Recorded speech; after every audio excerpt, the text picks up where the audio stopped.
Peace begins with us.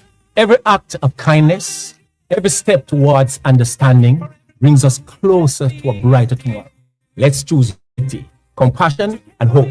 Together, we can build a future where peace reigns. Brighter tomorrow starting today.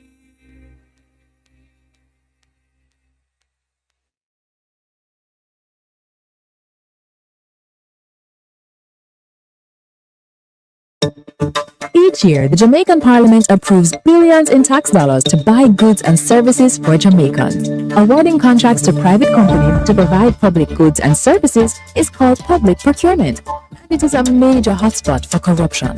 Can citizens spot the red flags in public procurement and help the government to protect our taxes? Yes, they can. And here are 6 to watch for.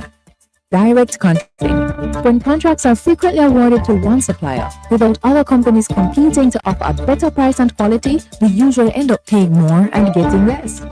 Contract splintering. Big projects need big money and higher level approvals. But if the contract is cut up into smaller ones, it won't need external approval from offices like the Public Procurement Commission or Cabinet. This makes it easier for contracts to avoid additional scrutiny. Timing of advertisements. Contracts advertised during distracting periods like the holidays can result in less competition and a really strong advantage for the favored company.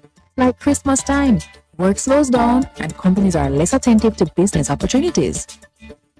Emergency contracting.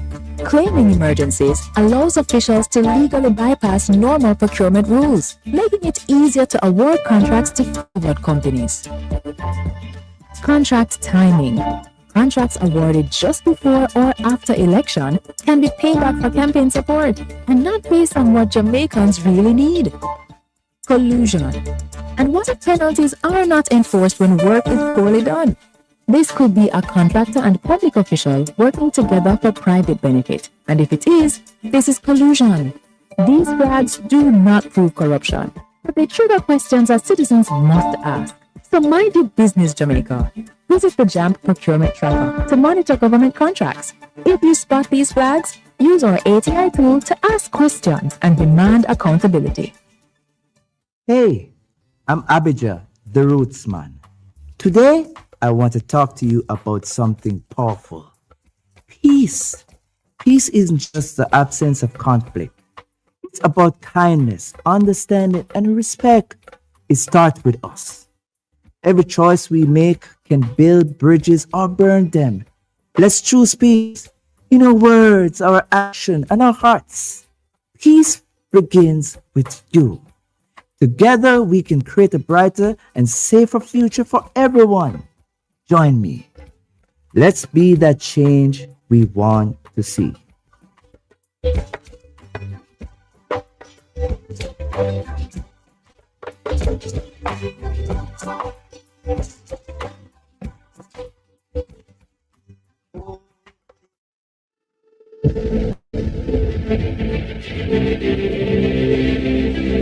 Are you an entrepreneur producing an excellent Jamaican product or service? Did you know you can earn hard currency and more significant returns by exporting?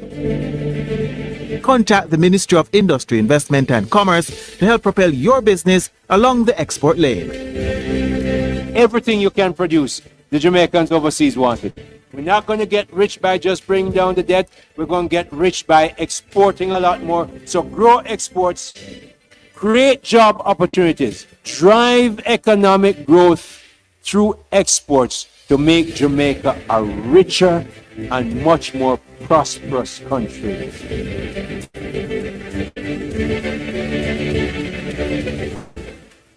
Every school is free of unhealthy, ultra-processed products. You know, those high in salt, fat, and sugar. If only it weren't a dream.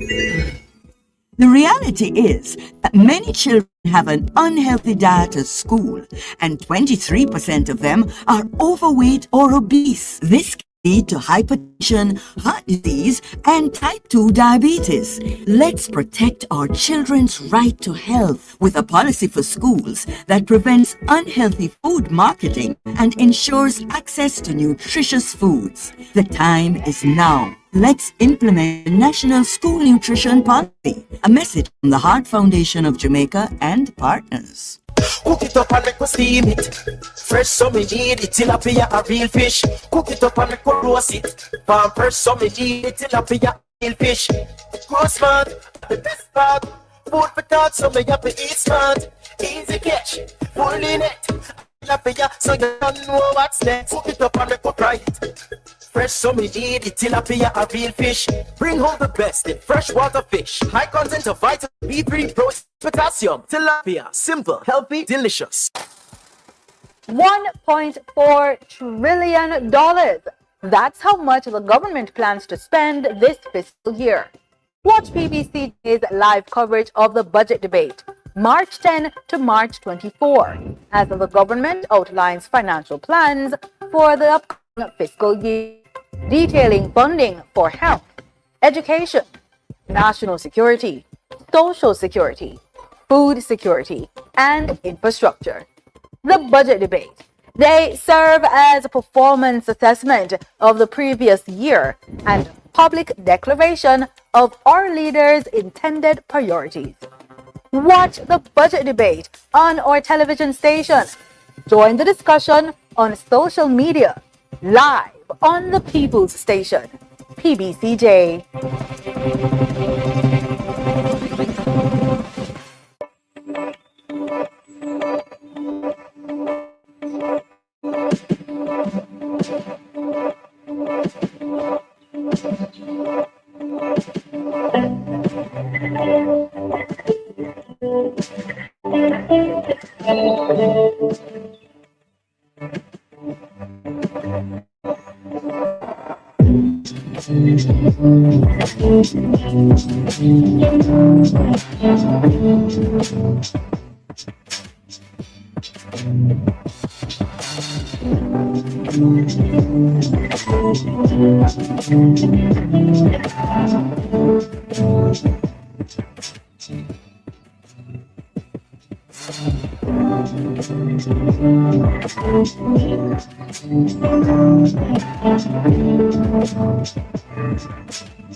In Jamaica, there needs to be one law for all. Every member of this society, regardless of profession, finances, or the area you live in. I have some bad news. The company didn't get the contract? The money they paid us for it has gotten out. Are you serious? I'm afraid so. And I understand that there are going to be corruption charges. Minister, please come with us, sir. News. A senior politician and senior civil servant have been charged for corruption. Thank God not all of them stay so. Integrity. One law for all. A message from NIA. Join the People's Station for the 4-part docu-series Building a Better Public Sector. Premiering Sunday, March 8th at 1 p.m. with a rebroadcast on Mondays at 9 p.m. Presented by the Transformation Implementation Unit. Na, na, na, na, na. We want to be for Jamaica. Yeah, yeah. We have to be our brother's keeper. Yeah, yeah. Jamaica is good, yeah. I make we in Thailand. What we feel safe at now. Jamaica is good. I better you and I. No say we future bright. Jamaica is good. Come together as one. I make the violence go. A new story is being written for all Jamaicans. The Ministry of Economic Growth and Job Creation is on a mission to transform lives. From increasing access to potable water, providing secure homes for the most vulnerable, and helping you own a piece of the rock, we're revitalizing communities and preserving our environment. We're making an impact. See the difference. Feel the difference. Building a better Jamaica for you and me. You can feel tasty. Motors, as Minister of Justice, I appeal to you, obey the road code, pay your ticket on time, and only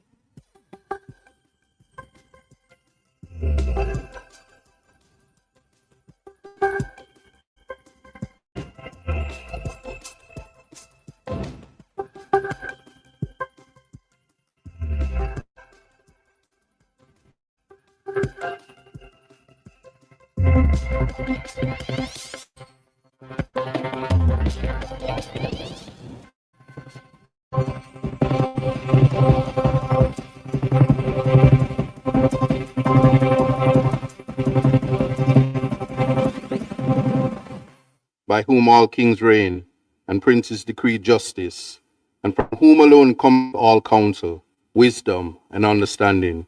We, thine unworthy servants, here gathered together in thy name, do most humbly beseech thee to send down thy heavenly wisdom from above, to direct and guide us in all our consultations. And grant that we, having thy fear always before our eyes, and laying aside all private interests, prejudices, and partial affections, the result of all our counsels may be to thy glory of thy blessed name, the maintenance of true religion and justice, the safety, honor, and happiness of the king, the public weal, peace and tranquility of the island, and the uniting and knitting together of the hearts of all persons and estates within the same, in true Christian love and charity, one towards another, through Jesus Christ, our Lord. Amen.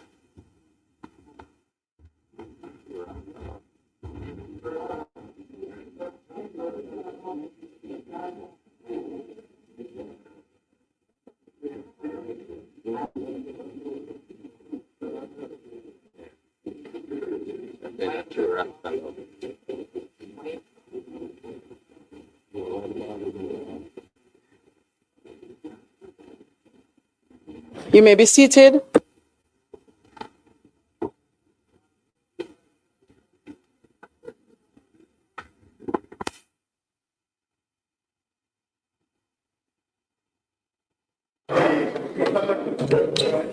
This Honorable House now resumes its sitting.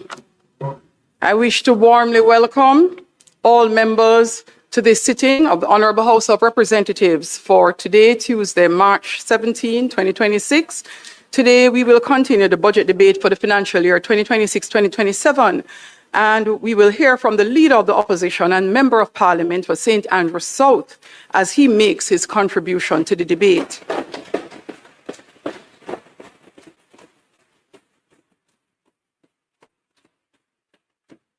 It is always expected that members will maintain the standards of this Honourable House, and those seated in the gallery as well. Members, in respect of the standing orders as well as practice and procedures previously established. I would like to extend a special welcome to Mrs. Sandra Golding and members of the Golding family.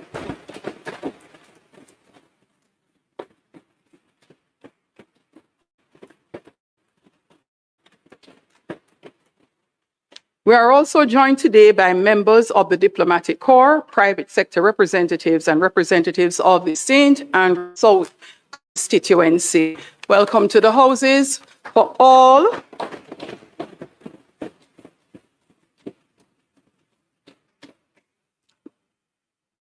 For all those who are here with us in the gallery and those who are joining us online or via various media broadcasts, PBCJ Live continues to stream, and I am sure all will be listening in today.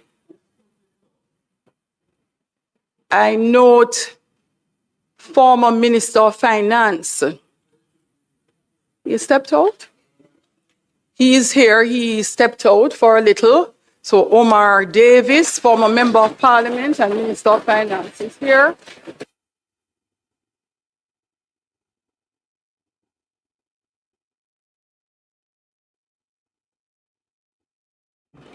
I don't know. I think that former Member of Parliament, Maurice Guy, just loves to come here to see me.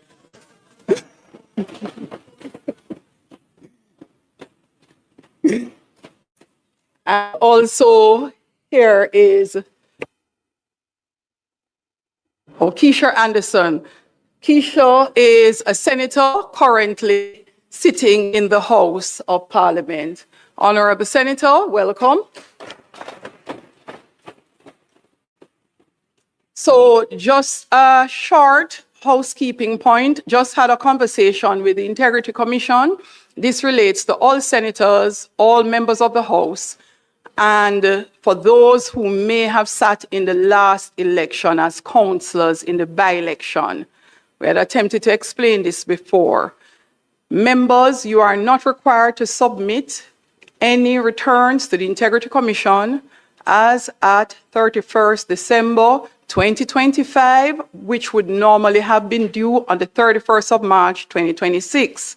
The reason is the submissions we made as at September stands as the submission, and those will last us until March of 2027, when we will submit for 31st December 2026. So for those persons who have started to send their declarations to the Integrity Commission, they will be returned to you. And for those who have not yet done so, please do not. I will ask the clerk to send a note out, as well as a reminder to members of the House and the Senate. However, members, please be aware that at any time the Integrity Commission can request information from you. So persons' personal situation may be different. You may be involved in companies where the information may not have been available as at September, but is available for December, and therefore you would need to give those updates when they come to your attention. Members, I hope you enjoy today's sitting, and I hope, even with the noise, all heard as it relates to the Integrity Commission what is required of you. Clerk, call of the roll. Mr. Clark, Mr. Green, Dr. Holness, Dr. Chang, Mrs. Williams, Mr. Bartlett, Ms. Grange, Dr. Tufton, Mr. Mackenzie, Mr. Montague, Mr. Vaz, Mr. Chuck, Mr. Charles Jr., Mr. Morgan, Ambassador Marks, Mr. Samuda, Dr. Wheatley,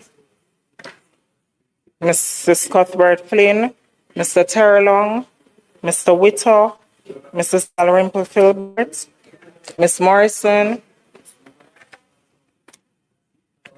Miss Lee, Mr. Donovan Williams, Mr. Main, Miss Crawford, Mr. Delroy Williams, Miss Hamilton, Mr. Sivrite, Mr. Azan, Mr. Brown, Dr. Brown Burke, Mr. Buchanan, Mr. Bunting, Miss Burchell, Dr. Campbell, Mr. Cousins, Mr. Crawford, Miss Daly, Dr. Dawes, Mr. Golding, Mr. Gordon, Mr. Hales, Mr. Hines, Mr. Jackson, Miss Jess, Mrs. Malahoo Fort, Mrs. Miller Bennett, Mr. Morris, Mrs. Nita Garvey, Mr. Newell, Mr. Paulwell, Mr. Phillips, Miss Perkis, Mr. Robertson, Mr. Robinson, Dr. Russell, Miss Shaw, Mr. Smith, Mr. Dwayne Vaz, and Mr. Warmington. Thank you, Madam Speaker. Thank you, Clerk. House Leader.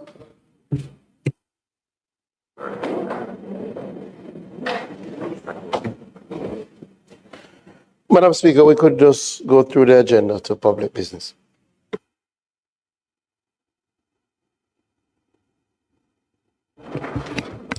Statement by ministers, announcements, bills brought from the Senate, petitions, papers, reports from committees, notices of motions given orally, questions and answers to questions, motions that may be made at the commencement of public business requiring notice, motions relating to the sitting of the House, motions for leave to introduce bills, presentation of bills without leave of the House first obtained, public business. House Leader.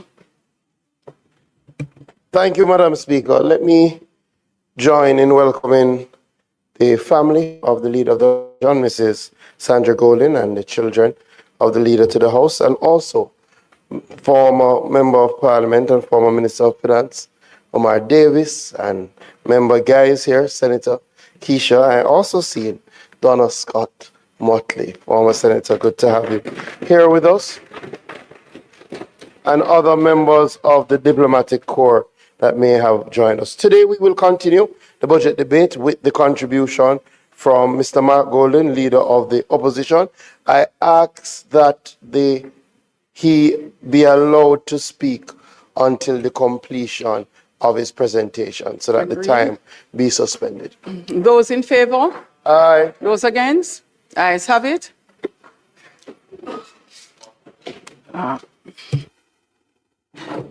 Let's make welcome to his feet, Leader of the Opposition and Member of Parliament for St. Andrew South.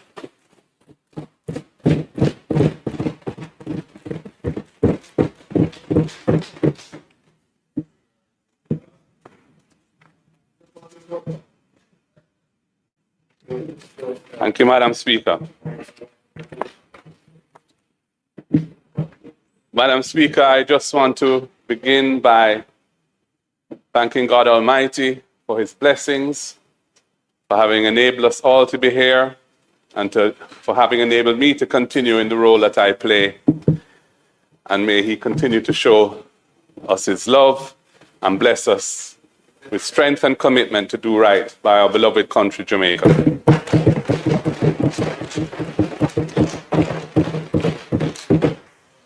I want to also thank my dear wife, Sandra, who is here, for being here.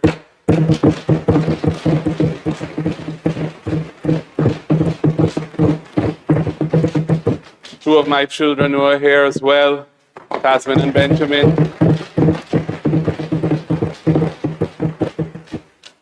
And I want to thank the former parliamentarians who've come today, especially, well, all of them. But a special word for Dr. Omar Davis. It is very wonderful to see you, sir. I want to acknowledge the members of the Diplomatic and Consular Corps who are here, and members of my constituency executive, my two councillors, Sarah Marshall and Louise Newland. We have some senators here as well who are parliamentarians. And of course, my colleagues on both sides of the House. It's a pleasure working with you at all times, good and bad. And I particularly want to thank those on this side who have continued to provide me with their full support and enable me to do the work that I do as effectively as I can.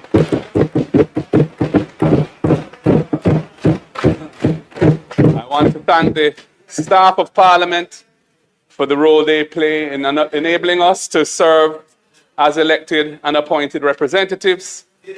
And I know that their situation is not always easy, but we appreciate very much the effort that they put in to enable us to do what we do in this House and in this chamber. So I thank them again. Madam Speaker, the change in political landscape of our great island that occurred in September of last year has profoundly altered the trajectory of Jamaica's future. The result ensured that this budget speech, which is my fifth as party president and leader of the opposition, is delivered from a platform of strength, momentum, and national validation.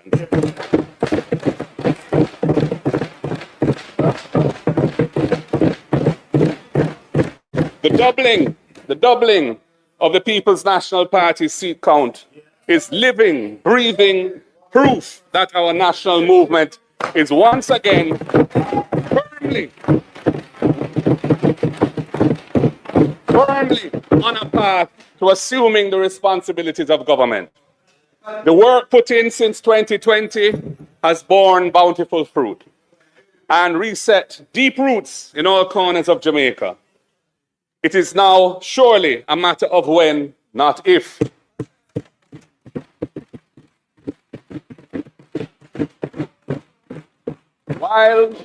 While we did come up just short of outright victory last time, the swing is undeniable. Over 100,000 more votes for the People's National Party than 5 years ago. The margins are shrinking, and the writing is there on the wall for all to see.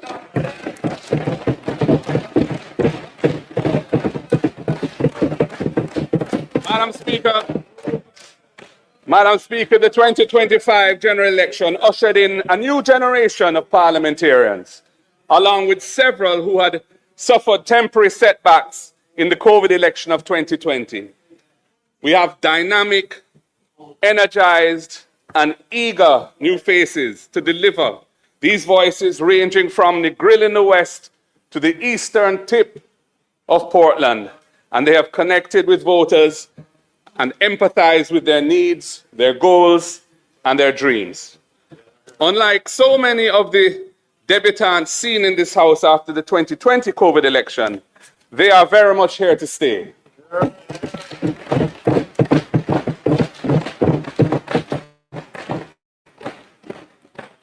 And it is my great honor to serve alongside them, and I look forward to doing so for many years to come.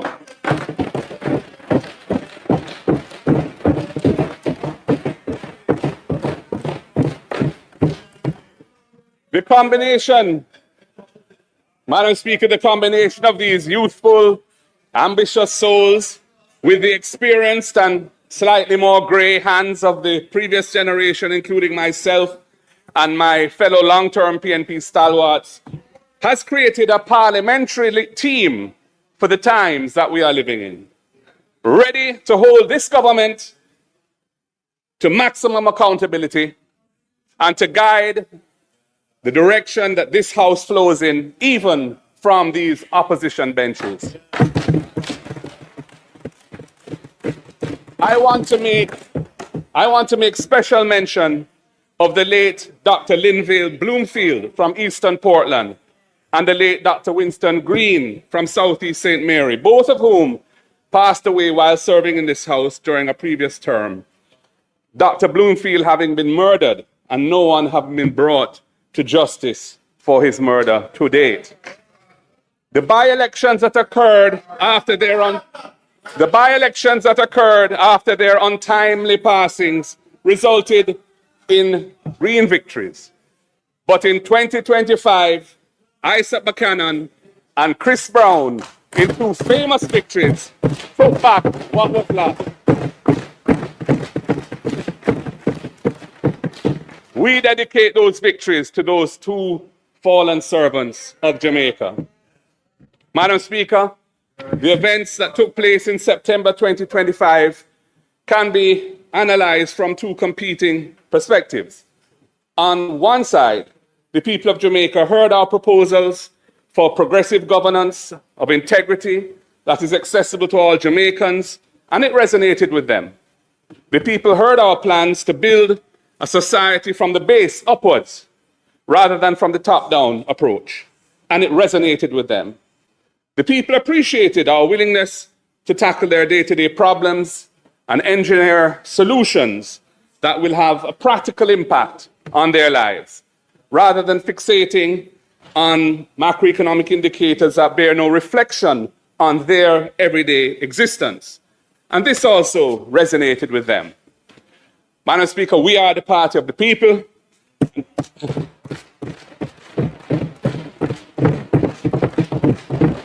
And the people saw our eyes firmly locked on the future.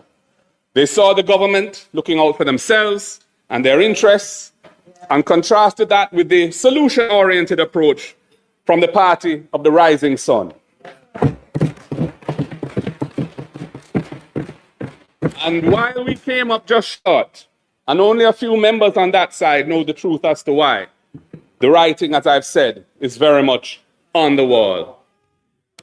Madam Speaker, gone are the days of intense partisan, quasi-authoritarian governance that held sway when the opposition only held 14 seats. Gone are the days of arrogant sneers from the government benches when certain politically aligned media houses flood the airwaves with misinformation about disunity on this side. Well, they are now solid like a rock.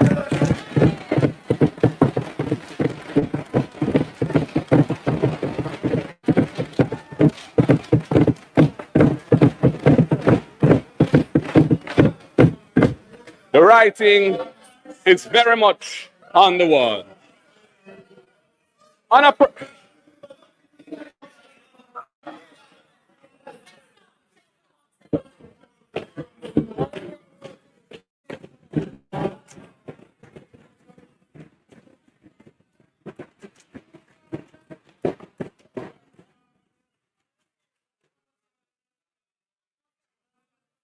Glad you made it.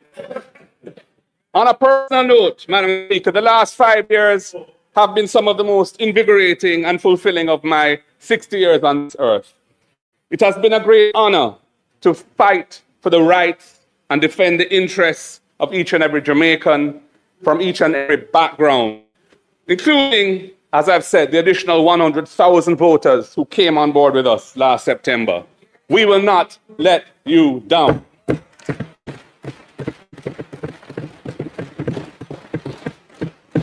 And as I say these things, I again have to give thanks and praise to the Almighty. He is my strength and my Redeemer, from whom all blessings flow. I pray that I will always do right by Him and strive to live according to His holy word. Madam Speaker, the joys of serving the people in confronting the difficult challenges faced by our beloved nation, the thrill of competing for the highest office in this land, the honorable sparring with my formidable rivals, whose day must come to come over here, continue to blaze the fire inside me. And now, with this powerful, massive of talent and commitment beside me, I very much look forward to finishing God's mission that we started in 2020 and living up to the legacy of my illustrious predecessors on whose shoulders we all stand.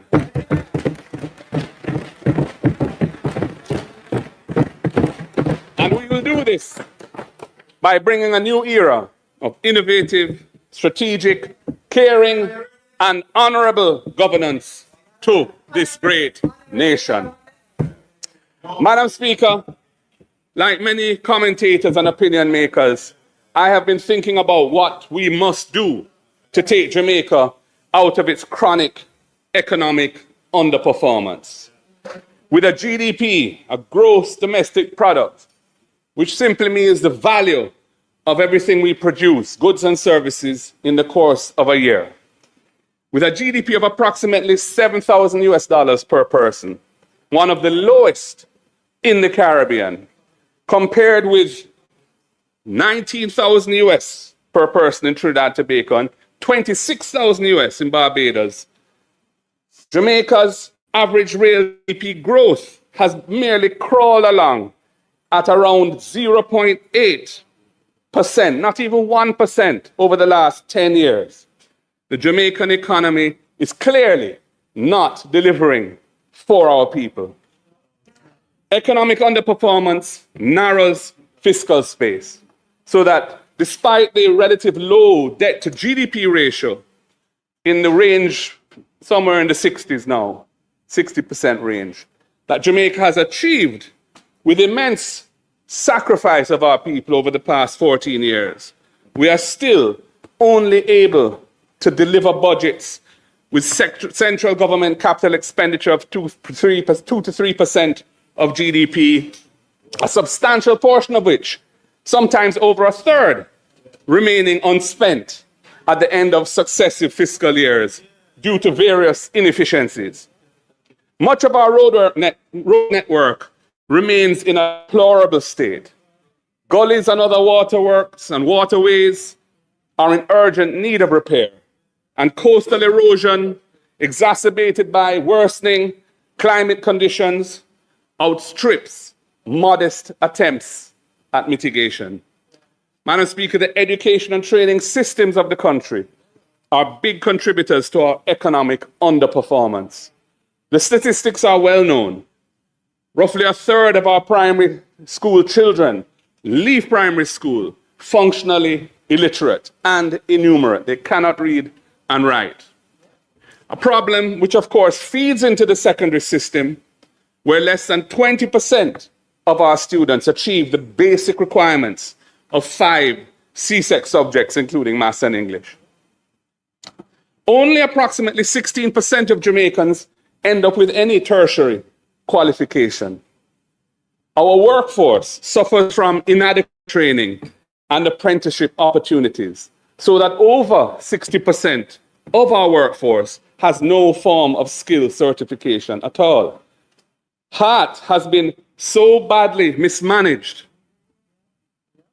Despite its bespoke source of income from mandatory employer contributions, it made an accumulated operating deficit, an operating loss of $5.5 billion over the past 2 fiscal years. Remarkable and shameful. Foreign direct investment has fallen to a third of where it was in 2015 when we were there. Investors will not invest capital which will fail to generate competitive returns because the conditions for production are suboptimal and inefficient. The conditions in the health sector are so awful that they are negatively contributing to our economic prospects. Many Jamaicans overseas who would otherwise wish to return home to build Jamaica and who have the means to make a substantial contribution to nation building are unwilling to do so because of the repeated horror stories about the conditions and standards of care in our public health institutions. It is an issue which we cannot run from. Patients routinely have to sleep in corridors, in wheelchairs, on benches, or other makeshift arrangements because there are no available beds for them to be admitted. Free health care remains a fallacy because diagnostic tests, many medications, surgical implants, etc., are available only at a cost that is out of reach of most Jamaicans. Our doctors and nurses in the public health system are stretched so thin that it adversely affects their morale and patient care. Madam Speaker, Jamaica continues to fall behind as we wallow in our low-tech, low-wage, and low-growth economy. Two of the industries that employ most of our people, global services and tourism, global services being what many call BPO, are vulnerable to existential threats to their viability like artificial intelligence and climate and geopolitical shocks that periodically cause major downturns. We need a more balanced economy, Madam Speaker. Our economic underperformance contributes to the high levels of migration, one of the highest rates of brain drain, the migration of our trained professionals in the world, the hollowing out of the middle class in this country, many of whom live from paycheck to paycheck like the working poor, despite their tertiary degrees and other qualifications. The high level of school absenteeism, teenage pregnancy, gender-based violence, and other social ills. So, having solved the chronic debt problem that we inherited in 2012 and that we put in the heavy lifting to turn around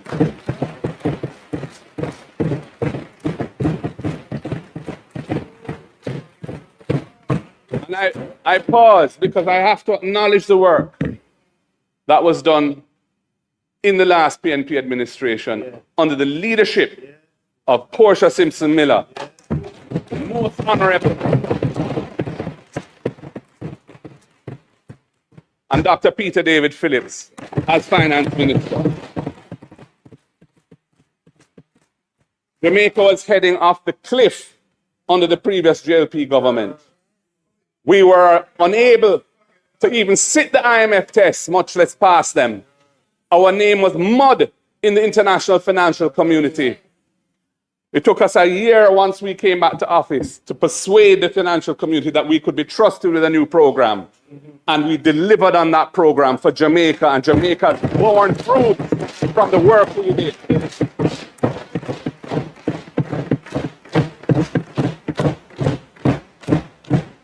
But despite Jamaica having solved the public debt problem, and I say solved it in the sense that it's still high, but we know how to manage it, and we know what it takes to manage it. And we have been successfully managing it for 14 years consecutively.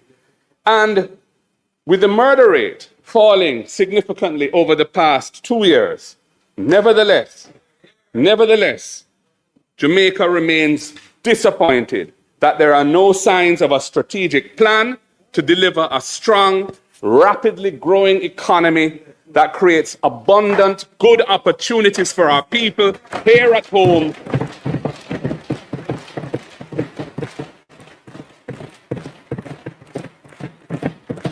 and attracts the return of Jamaican talent residing abroad. So, Madam Speaker, how do we lift ourselves out of this chronic economic lethargy? At the core of the solution is integrity. Honesty in what we say and do is the foundation of trust and confidence. A commitment to accountability and being transparent in how we govern and what we do in the name of the people as the servants of the people. We must strengthen, not weaken or undermine, the national institutions that were established to promote these principles. And we must hold perpetrators accountable for corruption. And of course, I speak of institutions like the Integrity Commission, which I had a foundational role in designing and bringing to Parliament as Minister of Justice, and the Financial Investigations Division. Madam Speaker, during the last general election in 2025, in the campaign, with its manifestos and its debates and its platform speeches, the Prime Minister did not even hint at, much less disclose, his intention to take the massive salary increase that he claimed he had given up when the heat reached him after Nigel Clark announced this massive salary increase on May 16, 2023. Not a peep out of him in the election campaign. Can you imagine that in February this year, a month or so ago, we suddenly learned that effective from payday last September 2025, right after the election, the Prime Minister would be receiving his big salary after all. Madam Speaker, that is the latest chop. That is a real Brogard move. It was a shameful deception, not worthy of the high office that you hold. Not worthy.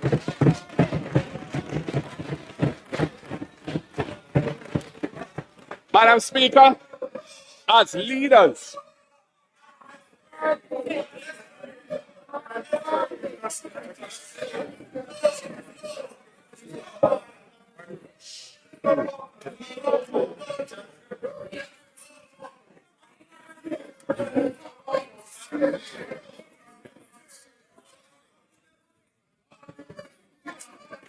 yeah, man. Madam Speaker, as leaders, we must hold ourselves to a high standard.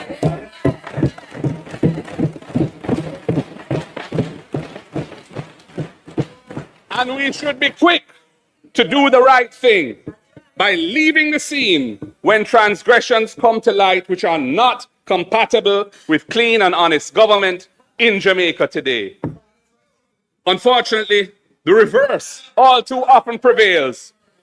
Impunity rules the roost. Persons in positions of responsibility become serial transgressors. And it doesn't seem to matter because nothing happens to hold them to account. Madam Speaker, we cannot build our nation that way. We cannot build a nation that our people aspire to and deserve on such weak and wobbly ethical foundation.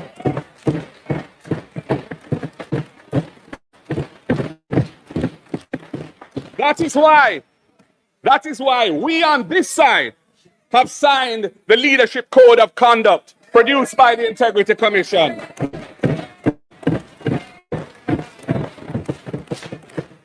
Committing ourselves to upholding principles of good governance and being accountable if we fail to do so. You should be further strengthening the anti-corruption arsenal by introducing the important tool of unexplained wealth audit to further reinforce the tools available to law enforcement now for recovering illegally obtained income and wealth. That was agreed upon by both sides in 2019, but you have cast it asunder.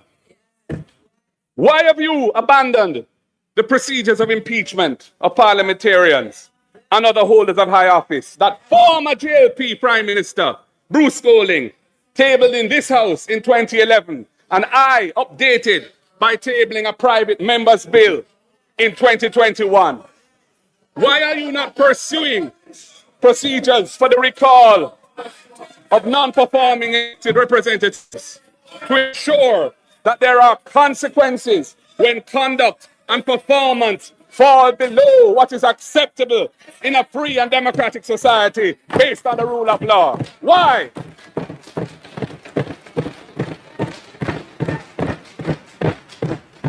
We remain committed to these reforms that enhance accountability and good governance. I ask again, why have you not joined in our call for strong public education to promote wholesome values and attitudes based on love and respect for our fellow citizens, and playing by the rules or changing those rules if they're not fit for purpose? Why have you not joined with that? In my budget debate presentation last year, I stated a critical dimension which concerns many people a great deal and which I feel compelled to address is what may be referred to as the moral decay of the social fabric of our country. It is manifested in a lack of respect and care in how we treat each other, the callousness of the behavior we see around us every day, and the corruption that has taken over the affairs of the nation. Indeed, it has everything to do with the values we uphold, which uphold our society and our attitudes to life and to each other in our society. That is what I said then. Former Prime Minister Percival James Patterson tried with a values and attitudes program. Sadly, it was sacrificed on the altar of partisan politics. And I think former Prime Minister Bruce Golding has acknowledged his regret about that. I remain committed to pursuing a national effort for a non-political movement that embraces principles and practices for the spiritual, moral, and ethical upliftment of Jamaica. I am committed to that. Politicians should not seek to lead that movement, as experience has taught us that the approach of politicians leading it would likely mean it doesn't get off the ground. But it must be supported, it must be facilitated, and it must be championed by the government of the day. And you are failing to do so. As I said last year, Madam Speaker, our vision is that this movement will be led by spiritual and civic leaders who have the reputation, credibility, commitment, and desire to do so. Collectively, we must raise the bar as champions of change and restore the social fabric of this country.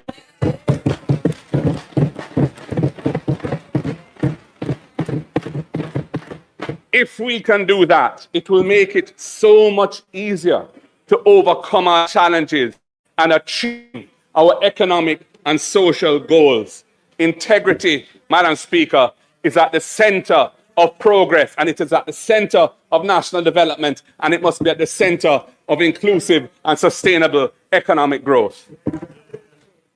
Madam Speaker, the bureaucracy of the country must shift to a pro-growth philosophy and practice.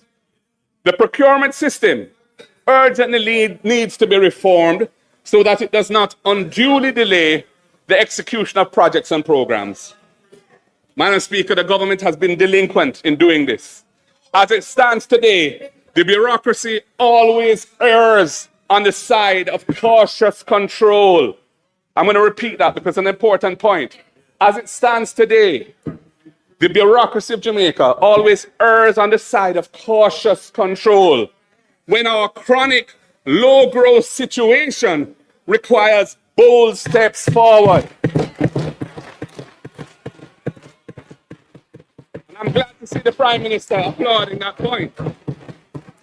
The current arrangements are a big impediment to national development. Capital investment, especially in infrastructure, is a key input for stronger economic performance. But year after year, as I've said, the capital budget is pared back because of a failure to execute capital expenditures on a timely basis. In the current fiscal year, 25-26, now ending, for example, the original budget was for $62.6 billion of capital expenditure. But that has been revised down in supplementary estimates to $55.4 billion. And in the prior fiscal year, 24-25, the original budget was for $80 billion of capital expenditure, and that ended up being $62 billion. In the fiscal policy paper, slower than anticipated project execution is given as the main cause of this underperformance. Slower than anticipated project execution. We are not sufficiently focused on tackling these inefficiencies. The sloth is reflected in our legislative process, Madam Speaker.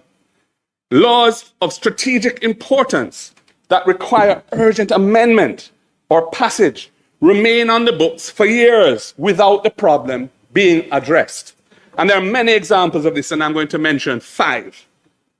The amendment to the companies legislation to facilitate the migration to Jamaica of companies incorporated abroad. A bill was tabled by this government, I think 3 or 4 years ago, that would have done that. Not a word since. Secondly, the amendments to the 2022 firearms legislation to address the impact that it's having on the backlog in the criminal justice system. It needs to be fixed because it is causing big problems in the criminal justice system. Thirdly, the new Customs Act that entered Parliament over 5 years ago still hasn't made it into law. We're talking about the logistics, we're talking about trade, we're talking about the impetus for economic growth and development, and we can't get these critical laws passed in a timely fashion. Fourthly, the amendments to laws governing teenage promiscuity, which are throwing hundreds of adolescents before the courts each year, despite the 2018 reform recommendations of the Joint Select Committee, which I was on and some of you were on, which reviewed these laws. These should be fixed urgently. And fifthly, the legislation to establish the National Reconstruction and Resilience Authority, NARA, the vehicle announced last year to drive post-Melissa reconstruction, but remains currently a mere department within the Office of the Prime Minister, with no legislative framework, no statutory powers to enable it to pierce through the knotty bureaucracy and drive rapid transformation, reconstruction. Madam Speaker, this legislative inefficiency negatively impacts our economy and our society.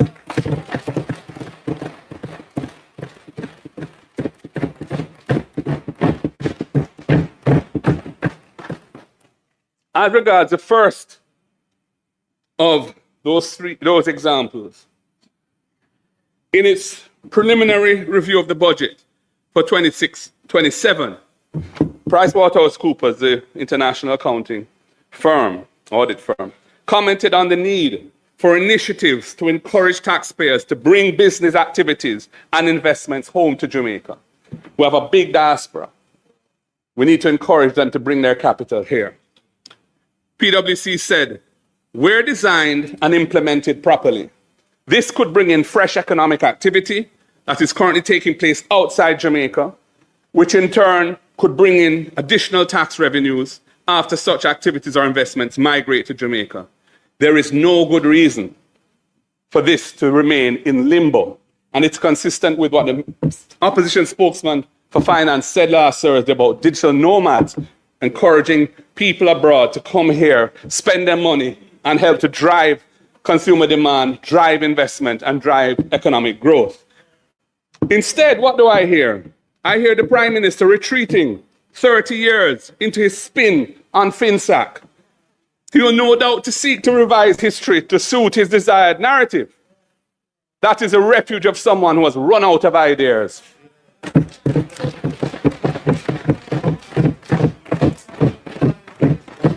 And Madam Speaker, he should have delivered the report that his government wasted over $150 million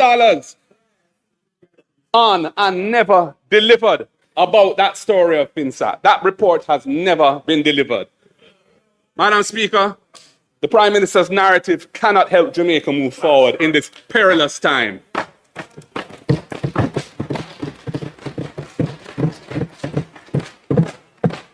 Madam Speaker, while the country's fiscal reforms have achieved debt stabilization is not the same thing as economic optimization. As the government's track record shows, debt stabilization can coexist with economic stagnation. The government's February 2026 fiscal policy paper projects that the economy will suffer a severe contraction, negative growth. In their paper, they said 4.5% of GDP. I hear the finance minister saying it won't be as bad as that based on what the PIOG has said recently, but it's still going to be severely negative for the current fiscal year, resulting from the catastrophic impact and ongoing effects of Hurricane Melissa. Unlike the economic contraction brought by the COVID pandemic, the current downturn is caused by real damage to the productive capacity of the country, especially in Western Jamaica. Assets that were damaged or destroyed include homes, business places, hotels, hospitals, schools, farming equipment and farms, etc., electricity transmission and distribution networks, water supply facilities, and other infrastructure. Madam Speaker, I have read that 215,000 buildings sustained damage of varying severity, including approximately 190,000 homes, of which 24,000, they say, were completely destroyed. The World Bank's estimate, based on intense aerial surveys after Melissa, is that the physical damage to the assets of this country, publicly and privately owned, was US $8.8 billion. That's about 1.36 trillion Jamaican dollars, approximately 40% of Jamaica's GDP, current GDP. The Planning Institute of Jamaica, PIOJ, has more recently indicated that when economic losses and various additional costs are included, the total loss to Jamaica from Melissa is US $12.2 billion, which is 1.98, nearly 2 trillion Jamaican dollars, or approximately 56% of GDP, 56%. In other words, we have been hit very, very hard. And we need to fight even harder to get the country out of the slump. Early investment in recovery is needed to turn the negative cycle occasioned by Melissa's destruction into positive economic growth. Early investment. Some of us may be familiar with the proverb, early money is like yeast. And that proverb encapsulates the truism that early investment is needed to turn the situation around. The time to aggressively pursue recovery from the Melissa disaster and to set the platform for higher levels of sustainable growth is while the fiscal rules are suspended. Now is the time to drive GDP growth, because it will be much more challenging once the maximum 2-year suspension of the fiscal rules comes to an end and the law does not permit any further extension. At that point, which is probably, I assume it will be extended for 2 years. It's been extended for 1, but I assume it will be 2 years. At that point, in other words, with the fiscal year commencing April 1, 2028, the fiscal rules will again chip in. The fiscal rules will require years of tight fiscal policy to generate higher surpluses, primary surpluses, that can bring the public debt down to the 60% legislative target by the legislative deadline. This will clamp down on expenditure on infrastructure and other public goods. Having stripped the cupboard bare with the sell-off of the Norman Mann International Airport and the Sankster International Airport's future revenues, no major forward sale of assets is planned that can provide additional fiscal space at that time. So, and I also want to make one point, which is that although the fiscal policy paper has this target date for achieving 60% of GDP as 2030, March 31, 2030, in the law, it's still March 31, 2028. I assume the minister is going to bring legislation to fix that, but who knows? Madam Speaker, with the fiscal rules being temporarily suspended, now is the time to really focus on driving recovery and growth.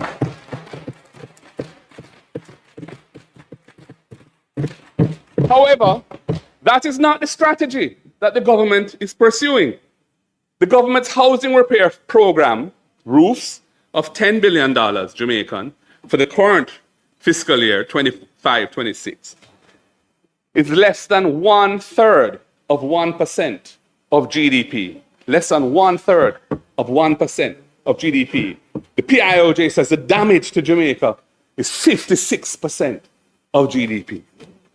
A $500,000 grant, Jamaican, to households rendered homeless by the storm, it is welcome, but it's also clearly inadequate to rebuild homes.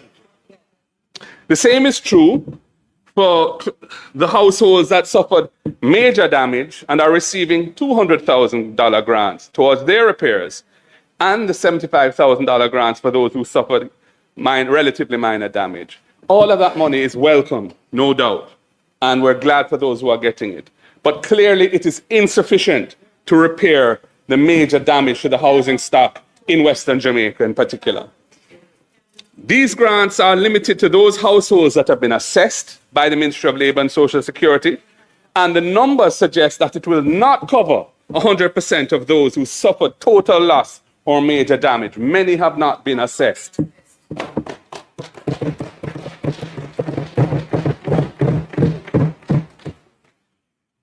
$5 billion out of the $10 billion has been allocated to those whose homes have to be totally rebuilt, which implies support for only 10,000 households of the 24,000 homes that we are told have been totally destroyed. I'll say it again. Half of the 10 billion is for those who have suffered major damage or total loss. Sorry, half of it, $5 billion is for those who have suffered total loss. That can only support 10,000 households being rebuilt. And we are told that 24,000 households were totally destroyed. Clearly, not even half. Similarly, with $4 billion allocated to those needing major repairs and $1 billion allocated to those needing less extensive repairs, this implies support for only 33,333 households out of 166,000 households who are estimated to have suffered damage needing repairs across both of those two categories.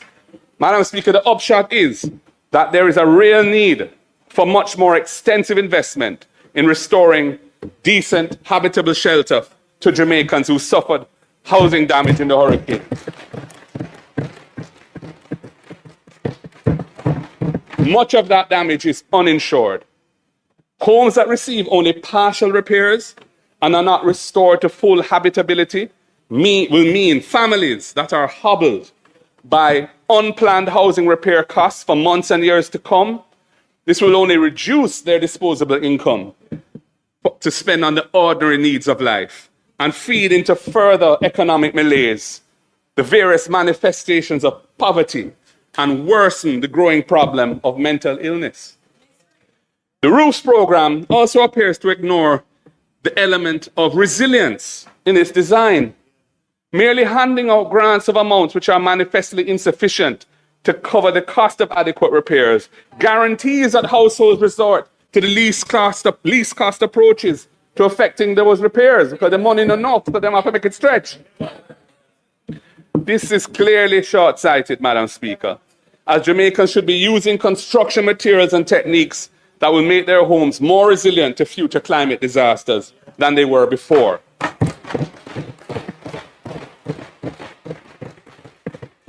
And I ask, where is the guidance and supervision to ensure that basic but effective techniques to ensure greater resilience are followed? I don't see any big public education telling people how to rebuild a roof properly that makes it more resilient in a low budget way. I don't hear that. Where is the monitoring to ensure the use of bolts rather than nails and straps and other relatively low-cost construction inputs to provide greater resilience to hurricane winds and rain? I don't see it. That was 25-26, Madam Speaker. What are we to expect from the budget for the coming 26-27 fiscal year?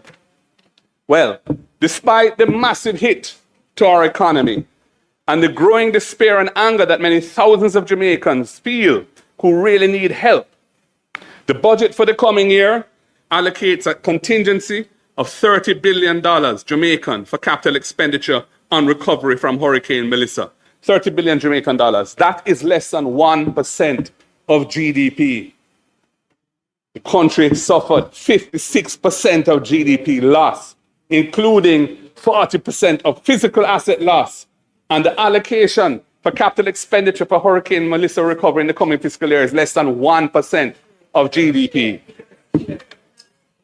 The budget also brings a tax package of $18 billion at a time when the economy is reeling from Melissa and the war in the Middle East is threatening to drive up the cost of living. This is not a budget to drive economic recovery. And, Madam Speaker, when you look at the fiscal policy paper that the government tabled in February last month, it projects negative real GDP growth of 0.5% negative of GDP for the coming fiscal year, 2026-27. And this is not surprising, as the tax package will reduce disposable incomes and further constrain consumer demand. And I have a bit more to say on some of those measures shortly. This aspect of the budget will therefore be pro-cyclical in its effect. What does that mean? It will suppress consumer demand and reinforce the downward spiral of the economy rather than pushing against the downward spiral to turn it into a virtuous circle. It is pro-cyclical instead of counter-cyclical when the cycle is heading in the wrong direction. This could not come at a worse time because the war in the Middle East is driving up oil and gas prices. And it's not just oil and gas prices. It is going to include fertilizers. It's going to include plastics that are used in manufacturing and so many other things, because in that area, the Persian Gulf, natural gas production is being shut down. Oil and gas can't escape. And it is part of the whole supply chain for the food production of the world and the manufacturing production of the world. Petrochemicals are a critical ingredient in fertilizers and in pharmaceutical drugs and so many other things. So we're really looking at a dread situation. The combination of the post-Melissa hardship, the Middle East war, and the government's tax package is a toxic cocktail. Toxic. It will be bitter medicine to the Jamaican people. And Prime Minister, you need to tell the people when you speak on Thursday what your plans are for protecting the society from the impact of this Middle East war, especially those who are still struggling to get their lives back together after Melissa. That's what the people want to hear from you, not FINSA. You want to talk about FINSA? Bring the report. Bring the report and let us debate FINSA. Bring the report and let us debate FINSA.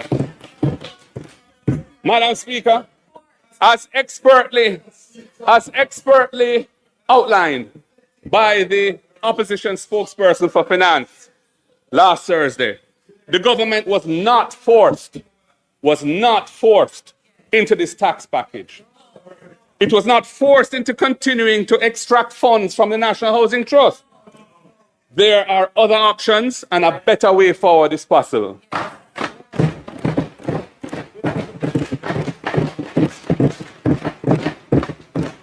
Our finance spokesperson has drilled down and shown in detail that by focusing on the needs of the post-Melissa economy rather than unimaginative bookkeeping solutions, the government could have avoided imposing $29.4 billion in new revenue measures, $18.1 billion of new taxes, and $11.4 billion of NHT extraction on the Jamaican people for the coming fiscal year.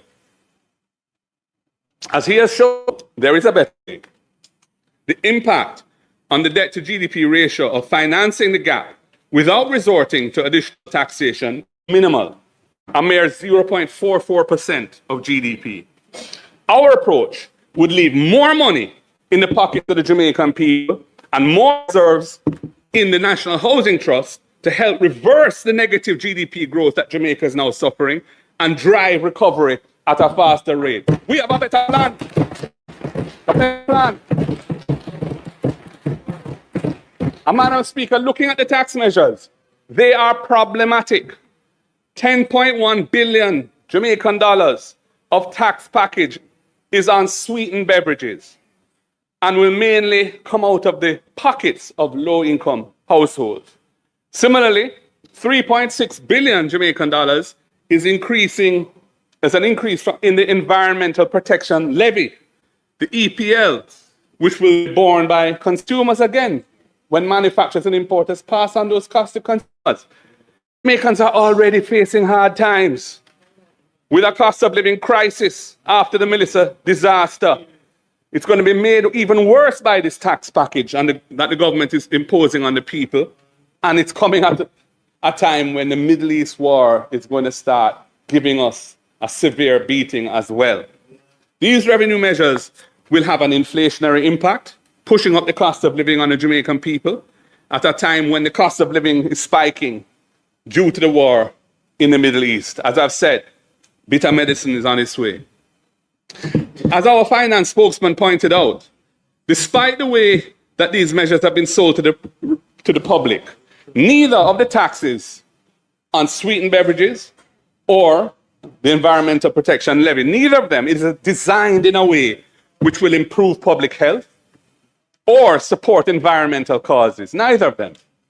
The tax on sweetened drinks is imposed on the volume of liquid in the container, not on the amount of sugar in the liquid in the container. And therefore, it provides no incentive for beverage manufacturers to reduce sugar content. Furthermore, the mere fact that the government intends to collect this tax, which is how it's funding its budget, shows that it intends for the beverages to be purchased anyway, so to generate the tax. And they're not seeking to reduce consumption. I want to just show you. Give me a bottle. This bottle of water contains 500 milliliters, which is half a liter. And it costs $100 on the street or in a corner shop. 2 of these bottles of water make 1 liter and cost $200. A liter of gas at the pump is $185. Water costs more than gas in Jamaica.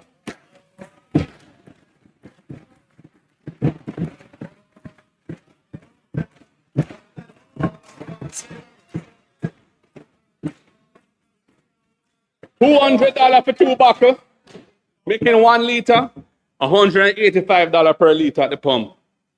Water costs more than gas in Jamaica. If we really want to encourage healthy consumption, then remove the DCT from water.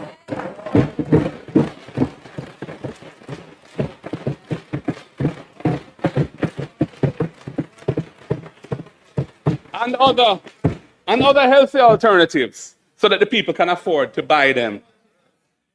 The Environmental Protection Levy, the EPL, has nothing to do with environmental protection.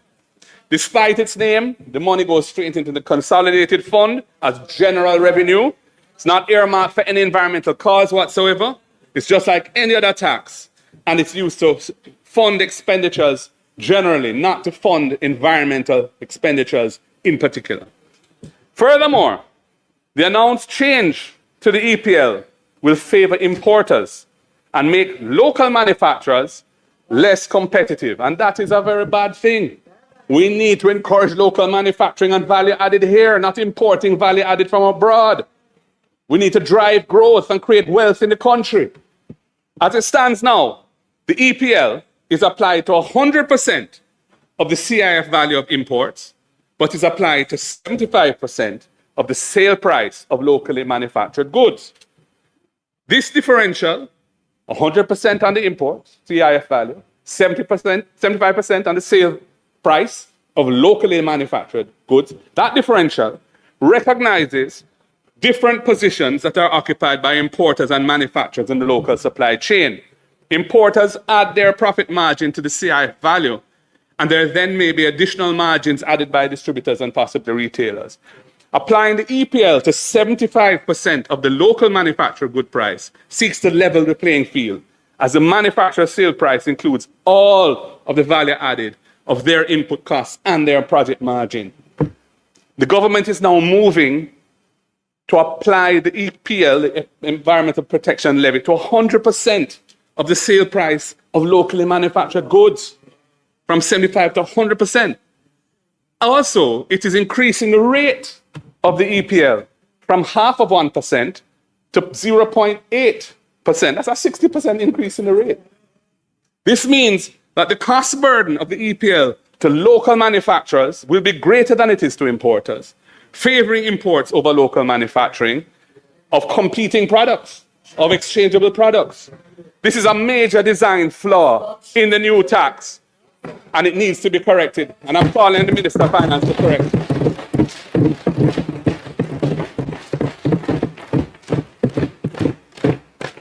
Madam Speaker, in the Minister's Revenue Measures Ministry Paper number 17, the Minister of Finance said that the government is putting GCT on digital services and intangibles purchased from overseas providers by consumers in Jamaica.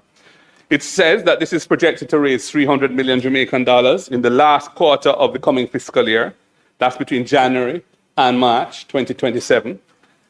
And $4.2 billion in the following fiscal year, 27-28. But in her budget speech last Tuesday, the minister spread confusion and muddied the waters by seeking to justify this new tax as protecting local retailers. How can imposing GCT on digital services help local retailers? It is policy incoherence. And in 2024, their government already provided an incentive for imported goods that are purchased online. They doubled the customs duty threshold from $50 US to $100 US. So they're moving in two competing directions. But the truth of the matter is that if it's a digital services tax on intangibles, it really has no impact on retailers. Madam Speaker, I want to say a little bit about the draining of the National Housing Trust. This year, we celebrate the 50th anniversary of the establishment of the National Housing Trust.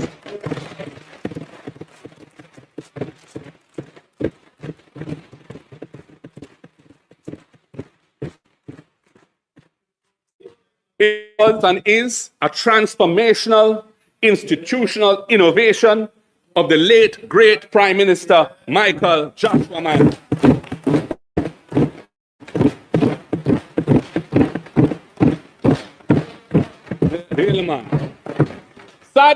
Sadly, the budget for the coming fiscal year 26-27 again includes non-tax revenue of 11.4 billion Jamaican dollars in the form of a transfer of resources out of the National Housing Trust to the government's coffers to pay its housekeeping expenses.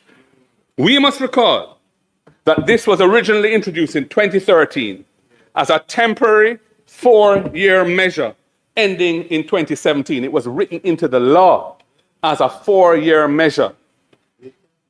It was necessary at that time because we were at the height of Jamaica's debt crisis, when Jamaica was required to achieve primary surplus targets of 7.5% of GDP each year to turn the economy onto a path of debt sustainability. Remember, at that time, the debt was not at 140-odd%, not 60-odd% where it is now. And that was necessary. And it achieved that. And I must tell you, I was in cabinet at the time. We were all very concerned about it. An international accounting firm, independent firm, confirmed to us in writing at the time that the removal of the 11.4 billion per year for 4 years would not undermine the operating performance of the National Housing Trust because of the surpluses it had and the pace at which it was rolling out investment. That is the only basis upon which we were prepared to move with it. 4 years and 4 years only. It achieved the objective, and Jamaica was able to discontinue the borrowing relationship with the IMF in 2017 at the end of our program. Despite those circumstances, the then opposition vehemently criticized it at the time. Vehemently. They even likened it to a bank robbery. And the leader of that party, Andrew Holness, who is now the Prime Minister, said he would never let that happen. He said he would ring-fence the National Housing Trust to prevent its resources from being taken by the government. And he committed to reversing it should he become Prime Minister. Well, he became Prime Minister in 2016, and they have proceeded to amend the law twice to extend it by a further 8 years. And in the throne speech last month, them said they're going to take it for 5 more years again. Oh my God, his words were utterly false. Utterly false.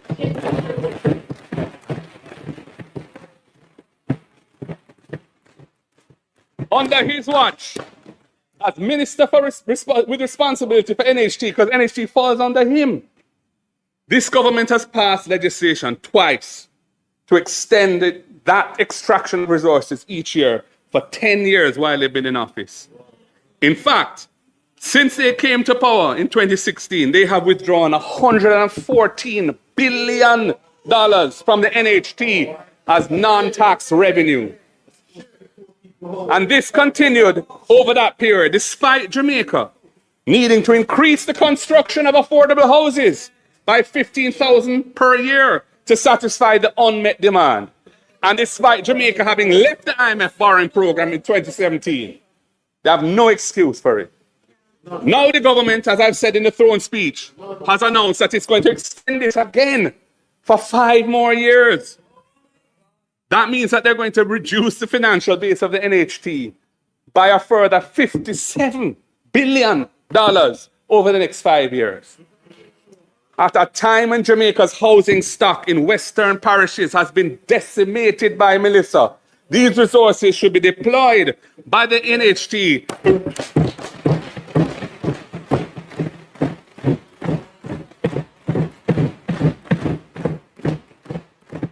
It should be used to rebuild resilient homes for the many thousands of households who have suffered varying degrees of damage to the houses. Many of them are NHT subscribers. This is not the time to be drawing the money out of NHT to balance the government's fiscal accounts. With a mere $30 billion, less than 1% of GDP allocated in the budget towards Melissa recovery expenditure in the coming fiscal year, the NHT should be empowered and mandated to play a much greater part in restoring resilient shelter in Western Jamaica.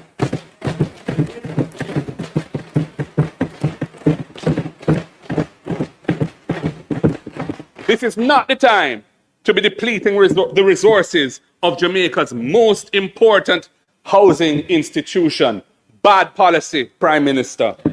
Bad policy. I move now, Madam Speaker. In the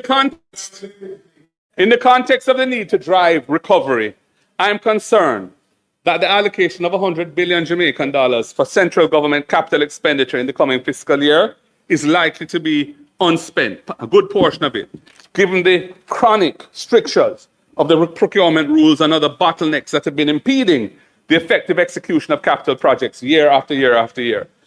Madam Speaker, I believe it would be more effective to channel a part of these resources through the municipal corporations and agencies that operate at the community level, such as the SDC, RADA, Solid Waste and Water Commission, in executing relatively small but urgent and needed tasks in the aftermath of Hurricane Melissa.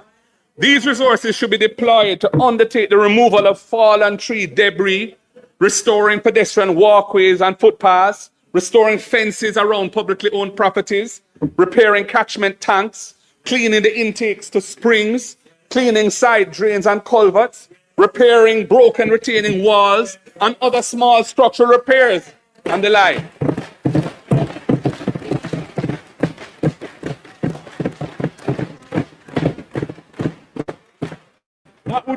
That would repair the environment in which we live, and I mean the living conditions around us. And it would repair the mentality of our people who have to live in squalor and decimation from Melissa. It would be counter-cyclical. It would help to push against the malaise that we're now in and take us out of the slum.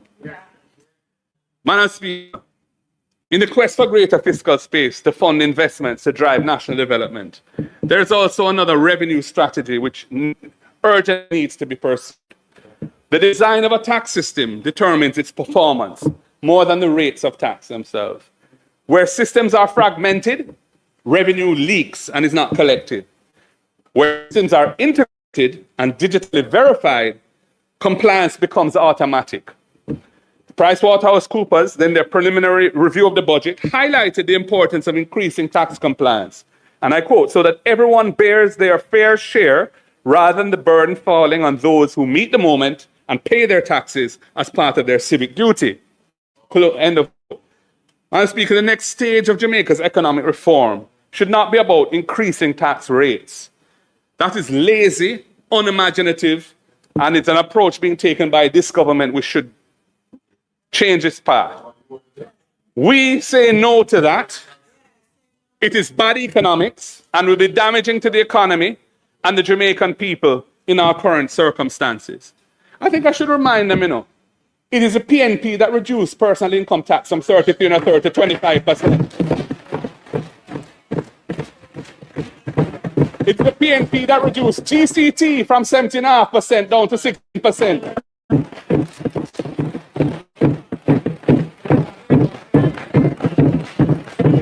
So much down that level, we are a high tax. We don't believe in high taxes, but there are times when taxes are necessary, and it was necessary after Bruce Golding and Andrew Hollis drove the economy into a precipice. Fix it.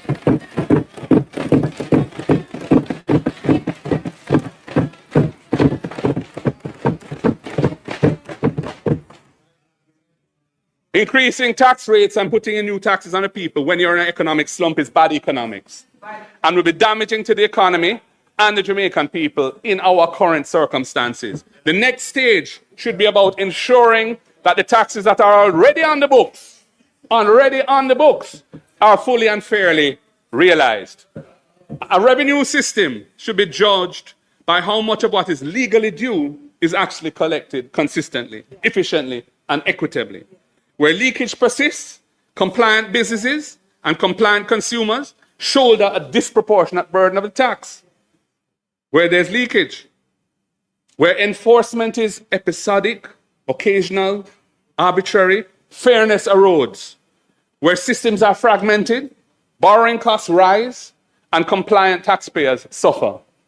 In my March 2024 budget presentation, I said this to the current Minister of Finance's predecessor. Minister, I said, the current 15th March deadline is pretty rough on everyone who has to file their taxes. Getting the past year's accounts audited and then preparing the tax returns all by the 15th March is really too much of a crunch. An April deadline could ease the pressure significantly. It's time for change. I continue. Other countries have later deadlines, which helps with their budgeting and financial planning. So why not take a leaf out of their book? It would give taxpayers who file more time to get their taxes right and would improve the accuracy of tax filings. It also improves compliance by allowing a more reasonable deadline. It would be a step towards a stronger, more stable economy. End of quote.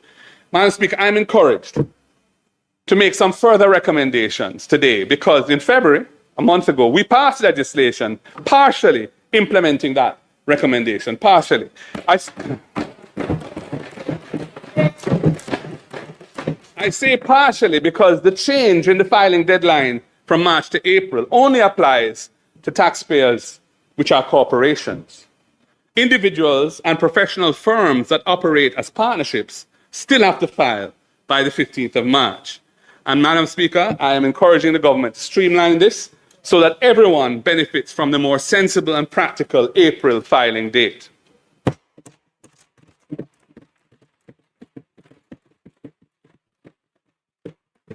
Madam Speaker, the success of the tax amnesty in the first quarter of 2025, a year ago, which collected 10.5 billion Jamaican dollars in outstanding taxes, illustrates the benefit of providing taxpayers with attractive mechanisms for coming forward voluntarily to settle outstanding tax matters and regularize their tax affairs. I support the call for a voluntary structured tax settlement program to be developed and implemented in Jamaica. It was, again, in Pricewaterhouse's circular on the current budget, and I think it's a very good idea. It should be supported. Jamaica also needs to seriously pursue a structural integration of systems so that tax compliance becomes automatic rather than discretionary.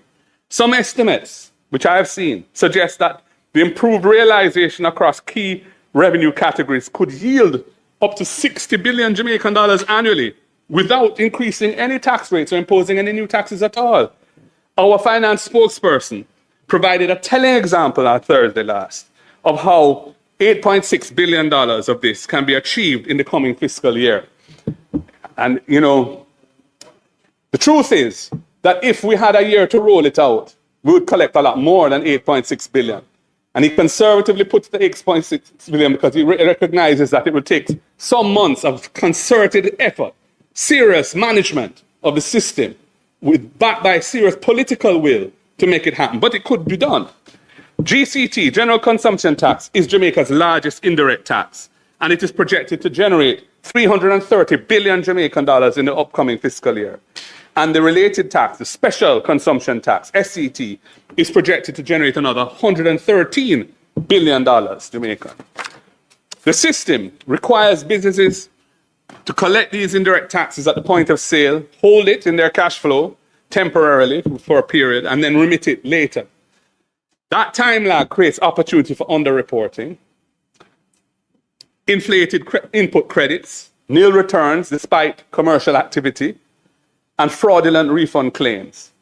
Enforcement relies heavily on audits after the fact, and these are costly and necessarily selective and unevenly applied. Many countries have addressed this, not by raising rates, but by redesigning the tax architecture. Electronic invoicing systems are now standard across much of Latin America and parts of Europe and Asia, requiring invoices to be digitally validated in near real time. Every transaction is time-stamped. Every input credit must match a verified supplier invoice. Returns are auto-populated from validated data. That shift is transformative. It moves the system from post-event enforcement to transaction-level verification. The documented increase in revenue collections from implementing these systems actually range from 5 to 15%, depending on the level of previous compliance. For Jamaica, even a conservative projection of 2% improvement in effective GCT and SCT realization would yield $8.6 billion annually as our finance in the first year. And of course, it would pick up more as we ram compliance and really get everybody to adopt the system. Madam Speaker, no GCT or SCT rate increase is required, none. Just better system design. The government will likely tell us it isn't assured and it can't be done. That's what I expect to hear from them.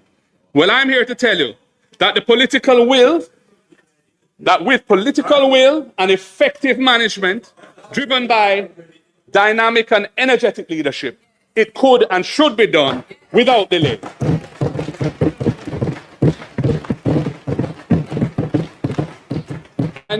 I will share some examples of how to optimize revenues over the next 3 years without increasing taxes, as we seek to finance strong recovery from Melissa and back better. And I do so in a spirit of goodwill to all Jamaicans on both sides of the aisle.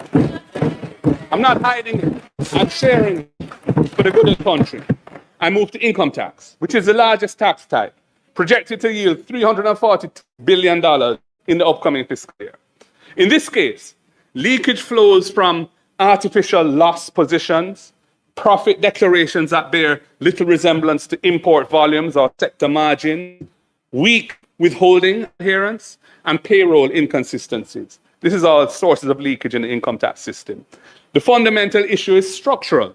Tax filings are treated as isolated submissions rather than nodes in an integrated economic data network. A modern compliance system would automatically link income tax declarations to GCT turnover data, customs import declarations, payroll filings, beneficial ownership records, director compliance histories, and municipal corporation approvals of projects and so on. So, for example, if a company imports $150 million Jamaican dollars in goods, but declares $20 million in turnover and a tax loss, the system would automatically flag that anomaly.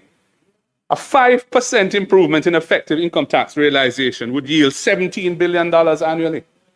Again, this has nothing to do with raising tax rates. It's just about aligning data and getting people to pay what they owe.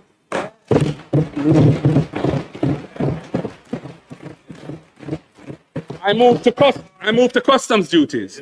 Customs duties are projected to earn 78 billion Jamaican dollars in the upcoming fiscal year. And while this is a significant revenue source, the importance of international trade taxes extends beyond the port. When imports are undervalued or misclassified, GCT on imports is understated. Profit margins are distorted. Income tax collections decline. Sector comparisons become unreliable. Digital valuation tools and automated inland reconciliation can address this source of revenue leakage. Import data should inform expected turnover bands and profitability benchmarks automatically. Outliers should be visible in real time. A 10% reduction of customs leakage, a 10% reduction of customs leakage would yield $8 billion annually and would also reinforce inland compliance. I move to municipal corporation approvals. Municipal building approvals represent hundreds of billions of dollars in economic activity each year. Municipal building approvals are hundreds of billions of dollars in economic activity each year. Yet they are disconnected from tax reporting systems. A developer may construct $600 million project while filing minimal GCT returns and declaring little or no income. And I think some of us in here probably know about that.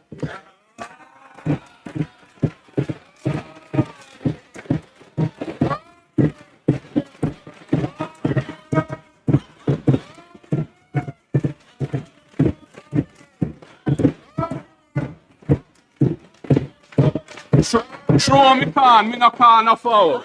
Pick it up for your business.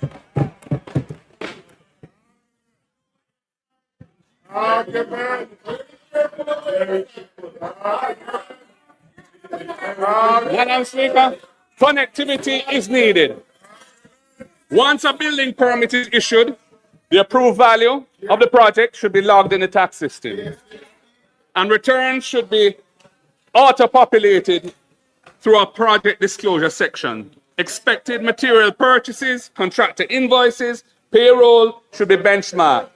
It is estimated that correcting 5% of underreporting in these activities would yield $3 billion annually.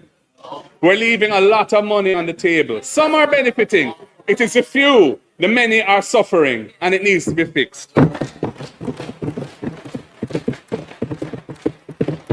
Madam Speaker, in 2024, more than 5,000 work permits were approved in Jamaica. Yet permit issuance is not systematically reconciled with payroll, filings, or statutory contributions. If a company holds 10 active work permits but files payroll for only 10 employees, that discrepancy should trigger an automated review.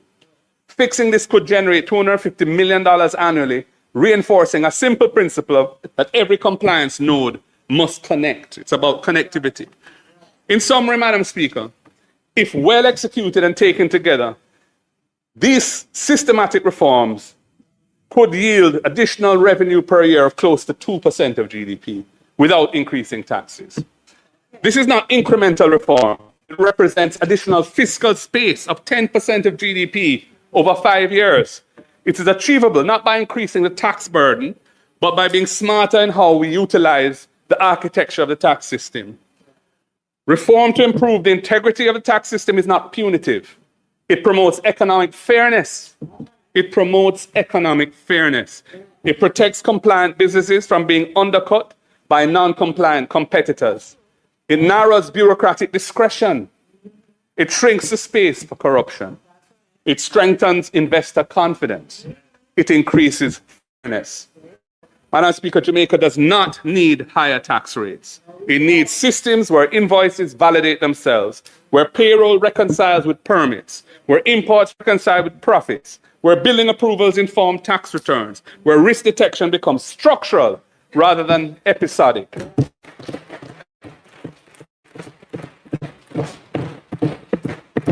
So, Madam Speaker, we think that revenue integrity should be a priority on the fiscal agenda, rather than burdening the population with new taxes in an economic slump, which is what this government is doing. The opportunity is measurable, international precedent is clear, and the fiscal dividend would be very substantial indeed. Madam Speaker, I move to a different subject.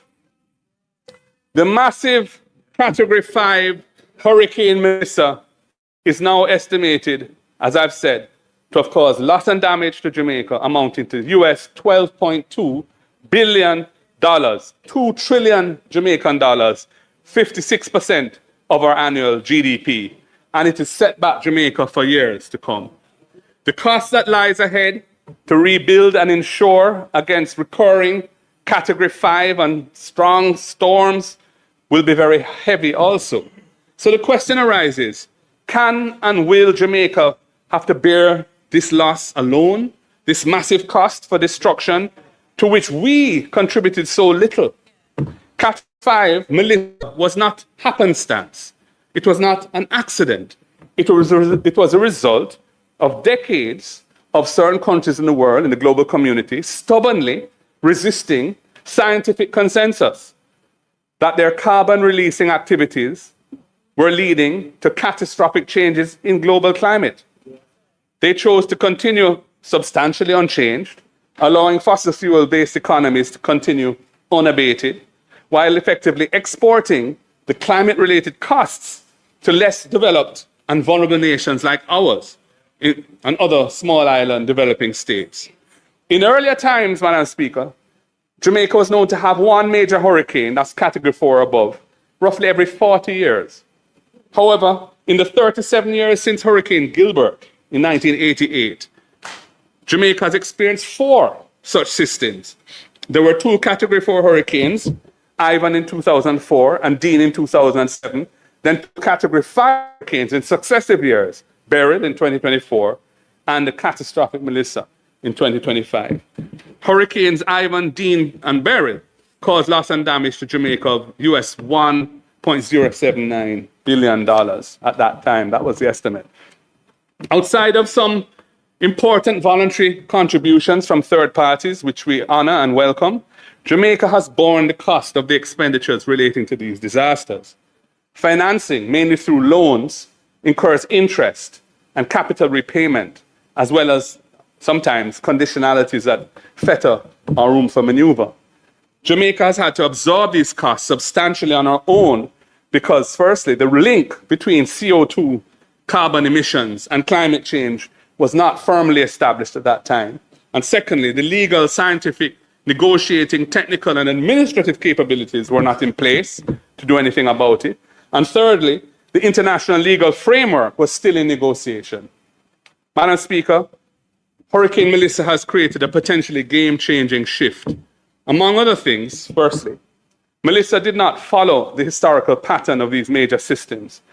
It was a tropical storm which, while meandering slowly, almost stationary in the Caribbean, intensified rapidly in these waters, where sea temperatures have reached 1.4 degrees above pre-industrial levels. And then it moved directly to Jamaica. It is generally accepted that Melissa's peculiar intensification and power were a climate-related phenomenon. Secondly, Hurricane Melissa struck Jamaica about 4 months after the International Court of Justice, the World Court, had issued a unanimous advisory judgment that states can be held liable for damages caused by climate change. Now, Jamaica has been a minimal emitter of greenhouse gases that have caused global warming. Yet we are bearing the pain from the irresponsible and selfish actions of others. This is fundamentally unjust and unprincipled. As a major victim of the effects of climate disasters, Jamaica cannot remain docile and just passively assume a mountain of additional climate-related debt that will fetter and postpone our national development for decades to come. Our country has a duty to lead in its advocacy for fair and just compensation.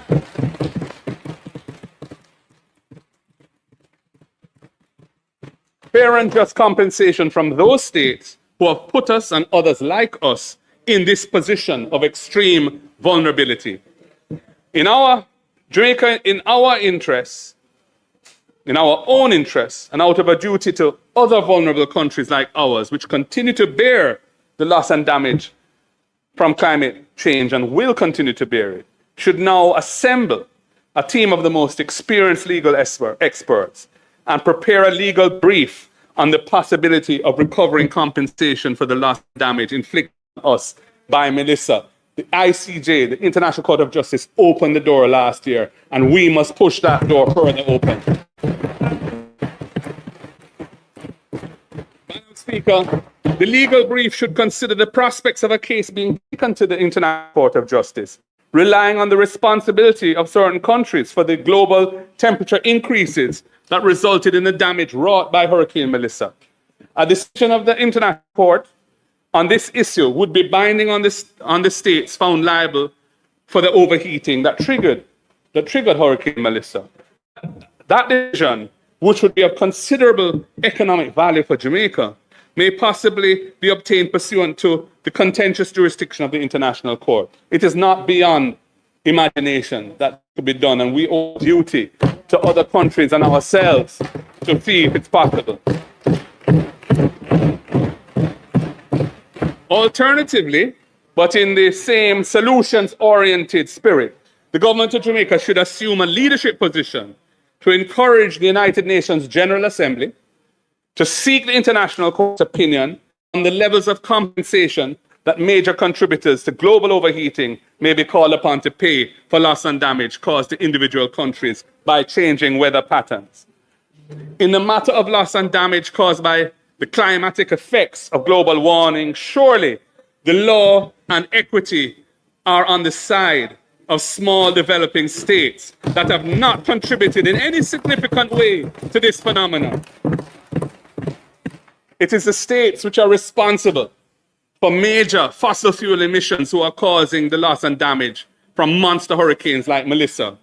As these major states have caused the damage, then it is fitting that they should make reparations for it. This is in keeping with general principles of state responsibility in international law, as well as rules implicit in various treaties on climate change and that are in force today. I commend this to the government and ask them to explore it. We cannot just sit back and have a 56% hit to our economy for something that we didn't cause and that was clearly climate related, and just we'll just borrow the money and move on. We're not moving on. We're going to have to pay that debt back. And we owe a duty to the countries of the world that are in a position like ours, and to ourselves, because it could happen again, to push the needle. Jurisprudence is not fixed in time. It can evolve. And the door was opened last year. Madam Speaker, while on the topic of international relations, I noticed the Prime Minister's exhortation to fellow CARICOM leaders to adopt a foreign policy of, in quotes, principled realism. I wondered uneasily to myself what that potentially self-contradictory concept means to him. And it wasn't long before its first manifestation emerged when the Jamaican government unilaterally terminated the 50-year Cuban medical assistance program. That is what the foreign minister, having told Parliament that this decision had nothing to do with pressure from the US. That is what she said in this Parliament, that decision had nothing to do with pressure from the US. A few days later, had her ministry subsequently issue a statement affirming that it is widely known, in quotes, that the US has publicly raised concerns with the program, before articulating what I regard as unconvincing reasons as the purported justification for terminating a program that has done so much to help Jamaicans to have access to quality health services, and the termination of which has left a very substantial unfilled gap in healthcare delivery, especially in underserved areas. Now I say, if you operate, Prime Minister, you operate in fora, which I do. So there may be things that you're aware of that I am not. But before you make a move like that, you have to put other things in place. You can't terminate an agreement that the Jamaican people are relying on and have nothing in place. I'm scrambling around while people are suffering. Again, poor government, mismanagement. And Mr. Speaker, Madam Speaker, for the record, we, and I believe all of us in this House, on both sides, thank the government and people of Jamaica for their 50 years of valuable... I'm going to start again. For the record, we in this House, and I believe on both sides, thank the government and people of Cuba for their 50 years of valuable and selfless service to the Jamaican people. And we join with other Jamaicans who regard this so-called principled realism as an act really of a response to external pressure in a way that has been at the expense of the Jamaican people. Preparatory work should have been put in place before you made a move like that. And it was not. Madam Speaker, it has been 5 months since Melissa devastated our island home. A storm of unforgiving force. Melissa carved her name into the history of our nation. While the most impacted parts of the island were from Manchester heading west through St. Elizabeth and Westmoreland on the south coast, and from St. Anne heading west through Trelawney and St. James and Hanover on the north coast, other sections across central and eastern Jamaica also suffered serious damage, and that's often overlooked. When you visit the badly affected areas, the evidence of Melissa's wrath remains very much before your eyes. Today, I do not come to this house to merely catalogue the damage, though the numbers that we have quoted are sobering. I come to speak about something more powerful than the storm. I come to speak about the spirit of the Jamaican people, more powerful than the storm. I have walked through the rubble and debris in Black River and in White House. I have stood in flooded, carcass-littered fields in St. Elizabeth and Westmoreland. I have listened to traumatized ladies in the shelter at Petersfield High School. I've walked with families through devastated housing schemes like Edmund Ridge, Estuary, and Catherine Hall in St. James. I've talked with mothers in Hanover who lost their roofs from their homes. Their lives have been dealt a serious setback, but their hope remains intact. I have seen what the official reports do not capture: the incredible bravery of so many unsung heroes during the passing of the storm, who risked their lives to save the elderly and the weak, neighbors sharing their last meal, churches who lost their roofs still willing to provide a helping hand to those in need, communities caring and sharing, not as individuals, but as one Jamaican people. I also saw the spirit of Jamaicans who are not affected directly by the storm, but who stepped up in a massive way.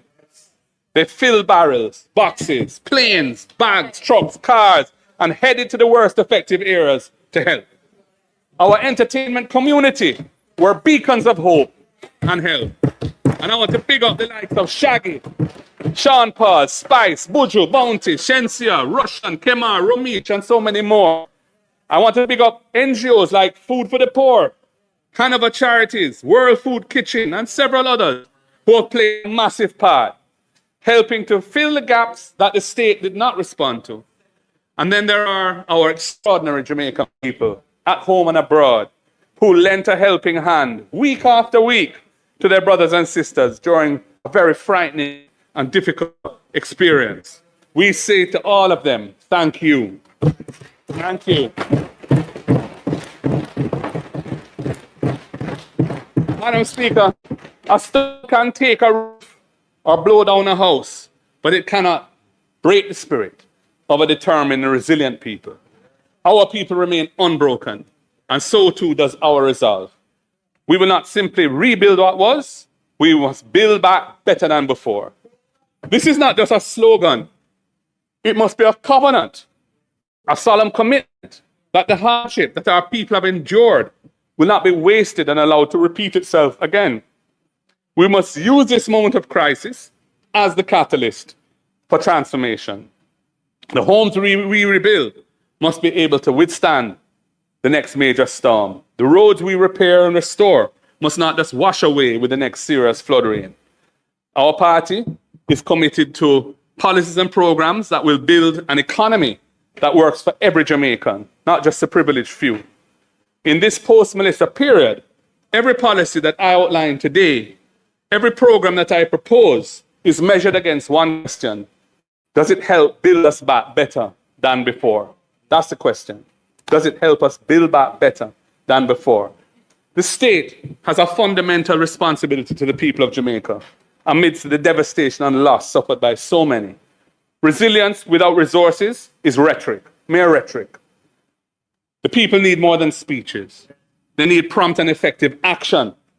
They need a government that shows up and steps up and fixes what is broken. And that plans not just for the next election, but for the next generation. That's what the people need.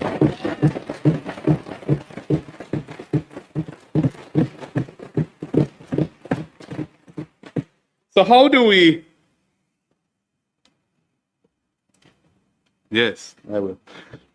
So how do we pay for recovery while maintaining fiscal discipline?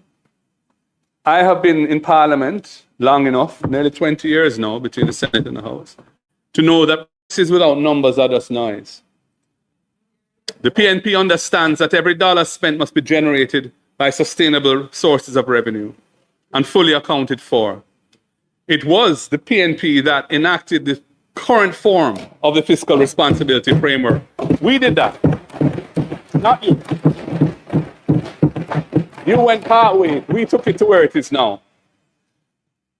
It was the last PNP administration that stabilized the economy, which others, including you, Prime Minister, had left in ruins. We did not abandon fiscal discipline in a crisis. We didn't do that.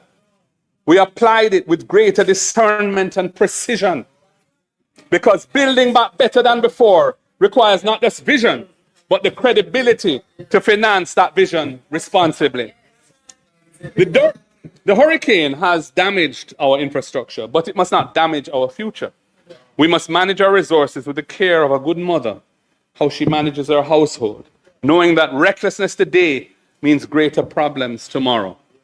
However, in a sharp downturn like the one we are facing now, after a calamity that has damaged the nation's productive capacity, fiscal responsibility does not mean bookkeeping. It doesn't mean excessive fiscal conservatism in this time. It means judicious fiscal decision-making. It means sensible prioritization. It means ensuring that every dollar we spend on public works creates lasting value, not temporary relief that washes away with the next heavy rains. That is what building back better than before demands.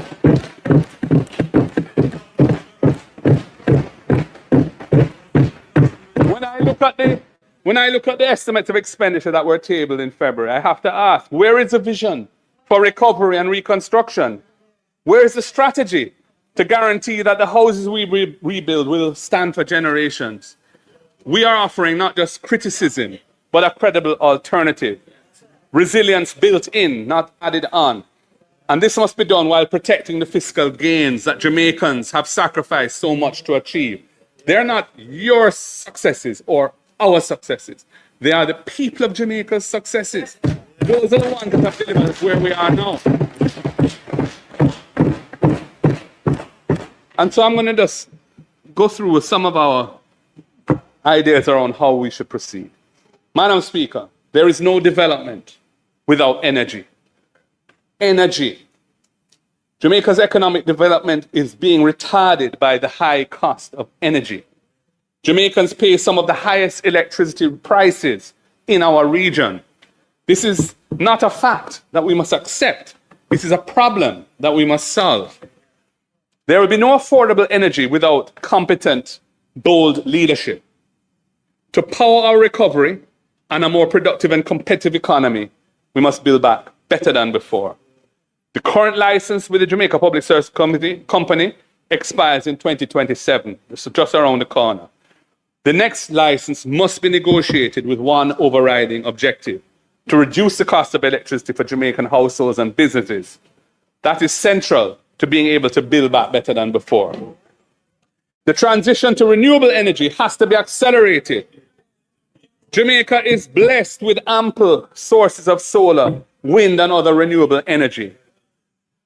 They are cleaner, they are cheaper.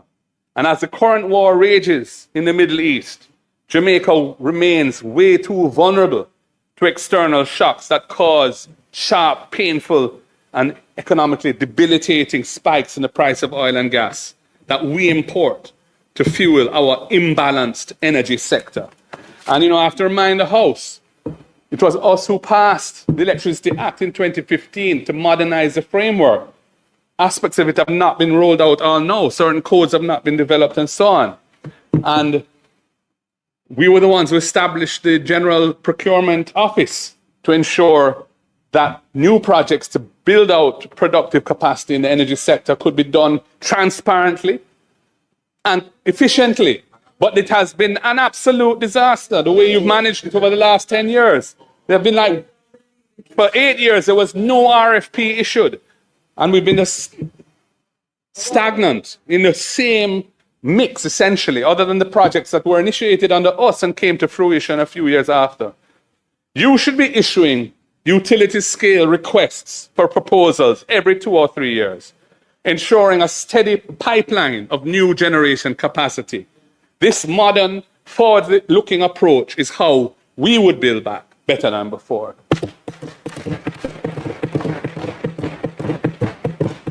You also need to seriously tackle the social dimension of energy poverty.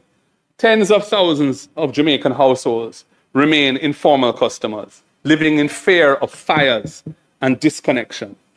Our electricity empowerment program would help low-income houses and households regularize their connections with support for rewiring, inspection, and solar panel installation. We've been calling for this for several years now.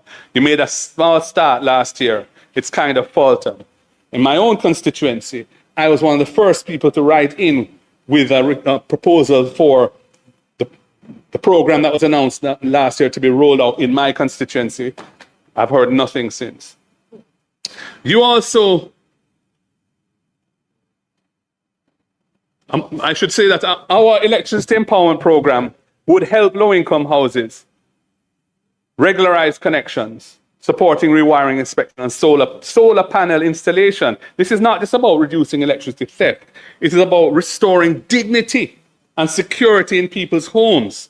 It's about bringing everyone into the light, safely and affordably. That is building back better than before.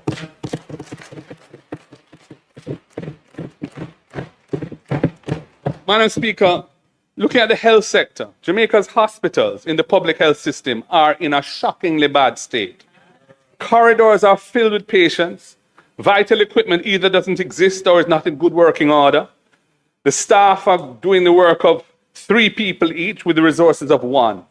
The crisis in our public health system has now been compounded by the decision of this government to terminate the Cuban arrangement. For the past century, half a century, healthcare workers from Cuba have served side by side with our own professionals in our hospitals, in our clinics, under a bilateral agreement that facilitated cooperation, and that has stood the tale. That bilateral agreement has been continued on under governments on both sides. At the time when our emergency departments are overflowing, when our operating theaters sit idle for lack of staff or bits of equipment that aren't working, when our nurses are immigrating in such high numbers, this government has chosen to send home, a couple of hundred Cuban doctors and nurses who are on the ground, working in public health facilities and serving our people. That is not building better than before, unless you have something in place to replace it, which you don't. So I say, why not roll out a national health insurance scheme, beginning with full coverage for our most vulnerable? Children from birth to 18 years, seniors 65 years and older, and persons with disabilities. Start with them.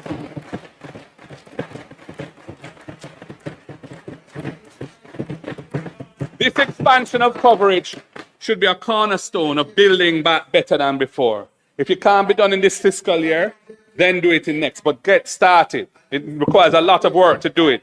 We heard about some task force being tasked with developing the proposal. That's years ago, and not a word since. So much talk and so little action. You, Madam Speaker, you guys, your side, should prioritize functioning diagnostic services in every public hospital. Functioning. No patient should have to wait for an ambulance to transport transport them elsewhere for a CT scan. No parish should lack basic radiology capacity. We would ensure that every parish hospital has diagnostic equipment that is working, maintained properly, and staffed adequately. That is what a modern health system looks like, and that is building back better than before.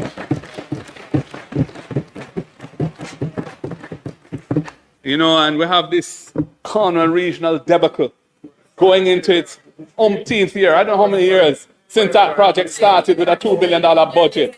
20-odd billion, we don't even know the current numbers, and it can't done, it can't finish.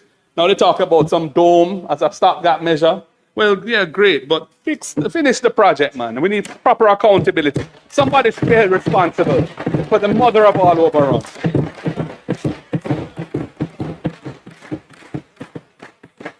Madam Speaker, prevention is better than cure. And prevention requires accessible primary care. You should bring healthcare closer to the people who need it most. We will be upgrading community clinics, extending opening hours and installing better equipment. That is building back better than before. You need to restore morale in the health service by restoring respect for those who deliver the service. You should be compensating healthcare workers fairly and providing them with housing support through the National Housing Trust and ensuring that they have the tools that they need to do the job. A stronger, more resilient health system requires stronger, better supported workforce. That is building back better than before. Too many of our people are leaving our shores in healthcare, in education, in all the professions because they're not being adequately looked at. And it just needs a proper retention plan with some creative thinking. We have come up with that. We've given them a load of ideas as to how to do that. No, they don't do anything. Just talk. Just talk. Madam Speaker, a nation that does not properly educate its children cannot achieve its development goals. Jamaica has a crisis in education with well-documented unacceptable underachievement at the primary and secondary levels, leading to a low rate of tertiary level qualification. And that helps to keep our economy weak and unproductive and uncompetitive. Hurricane Melissa has only made that crisis worse. Damaged schools, poor access roads, disrupted families, heightened economic pressures have pushed absenteeism to unacceptable levels. I heard today where a senior police officer in one of the affected parishes was saying there's some 400 students who are missing from the system. In one parish alone. In one parish alone, 400. That was in today's news. My goodness. Thousands of our children cannot attend school 5 days a week because they cannot afford transportation or a daily meal. This has to be addressed head on. Madam Speaker, importing 110 old buses for 1.4 billion Jamaican dollars for rural student transportation without following any competitive procurement procedure has, within a few months, been shown to be a very bad decision, if not worse. If not worse. We told you that from the very beginning. Now, after $1.4 billion of purchasing these old buses and another $871 million in operating expenses with a revenue model that has not worked at all, you say that you're switching to new buses. All I can say is, what a tangled web you weave when you practice to deceive.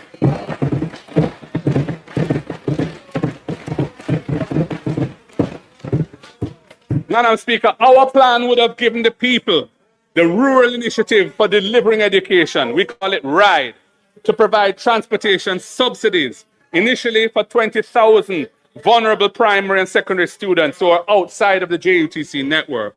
We would be partnering with vetted, licensed transport operators and schools to deliver a cash-free, transparent system with the objective of ensuring that no child is left at home because of transportation challenges. We would have started with that. That is building back better than before. We all know a hungry child cannot learn, an undernourished child cannot concentrate. You should be ensuring that every child who needs a meal, school receives one every single school day. We would be rolling out the Ensuring Adequate Sustenance for Education program, EASE, to expand school nutritional support for 245,000 children. That would be building back better than before. You should be making sure the children learn, not leaving so many to suffer in illiteracy. Our plan would be tackling the systemic underperformance by investing in teacher training, smaller classes, modern learning techniques and materials. We will be relentlessly prioritizing the fundamentals of reading, writing, and arithmetic and cognitive skills. You have just started to scratch the surface. Thank God for a few private sector and NGO operators who are showing the way in how to address the issue. But it must start early in the school system, not when they're already way past the age that they should be and can't read and write. You should be also addressing the historic deficits of self-esteem, self-love, personal discipline, and a sense of responsibility for others. You should be ensuring our children understand who they are, the greatness of their past and their potential, and what it means to be a citizen of Jamaica. We would be tackling adverse social behaviors head-on by embedding the teachings of the right excellent Marcus Messiah Garvey in the national curriculum and restoring civics education fully. We will be expanding programs for children with special needs, which is a huge problem in the country. Madam Speaker, a respected and motivated teacher is a retained teacher, someone who stays in the system. And a retained teacher is a gift to our nation that keeps on giving for generations. I have to ask, where is your teacher retention plan? You should be encouraging teachers to stay in the system by providing student debt reductions, motor vehicle concessions that increase with years of service, and other things that we have been telling you to do, which are eminently doable, which should make a big difference to the lives of our teachers, increase retention, and you're not doing it. You should be prioritizing our teachers when it comes to National Housing Trust allocations of houses. You should be negotiating package deals for teachers to get free internet service as a tool of their trade. You should be valuing our educators by practical policies that improve their quality of life. That is building back better than before.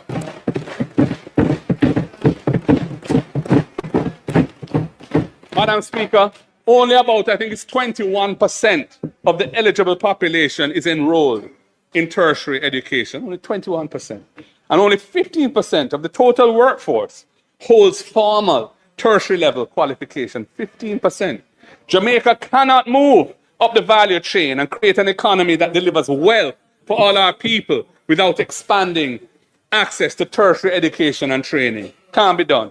You should be doing something about this, but you're failing the people. We would roll out the First in Family Scholarship Program, providing full scholarship for the first person in a family to attend university or college. And our spokesman for education should take a bow. It was his creative thinking that put that on the table. I want to big him up for that. With the benefit of that investment in their socioeconomic upliftment, they could then help their brothers and sisters to do the same. Madam Speaker, education should lift people up, not weigh them down. Education should lift people up, not weigh them down.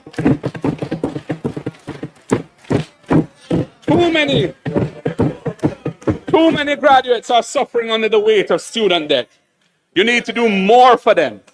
We would have capped Student Loan Bureau loan repayments at a manageable percentage of the borrower's income.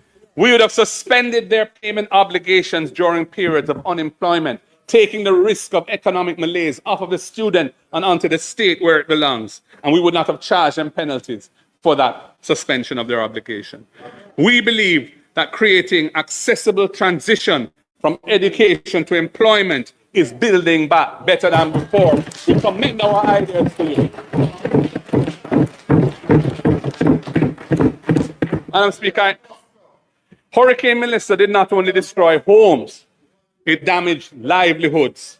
Our farmers, already struggling with low technology, limited financial assistance, limited technical support, lost crops and livestock, lost greenhouses and other structures, and months of invested labor and capital gone, they are suffering. But in every crisis, there lies an opportunity. The opportunity before us is to transform Jamaican agriculture into a modern, resilient, productive sector. That is how to build back better than before. I'm sure you agree. You need to get more serious about building agriculture as a pillar of the economy. Investing in our farmers is building back better than before.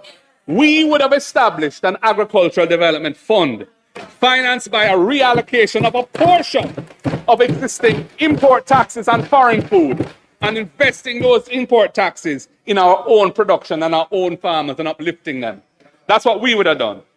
We would use it to support land preparation, irrigation, storage, and marketing for local farmers.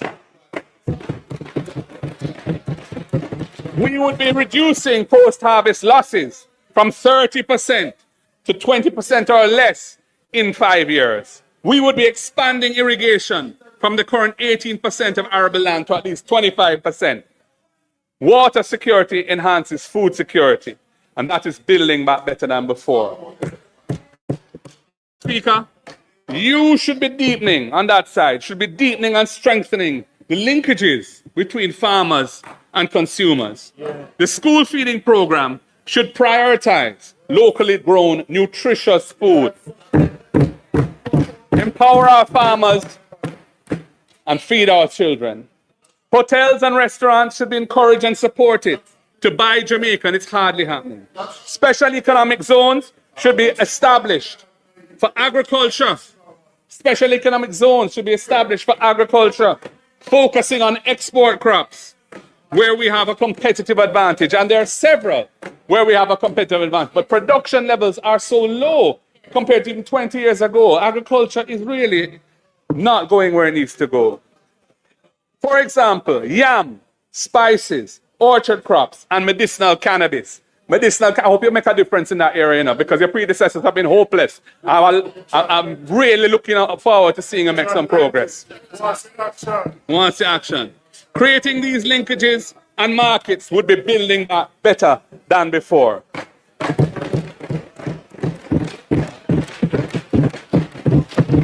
In my 2024 budget presentation, I spoke to the need for greater transparency and rationality in how food import permits are allocated.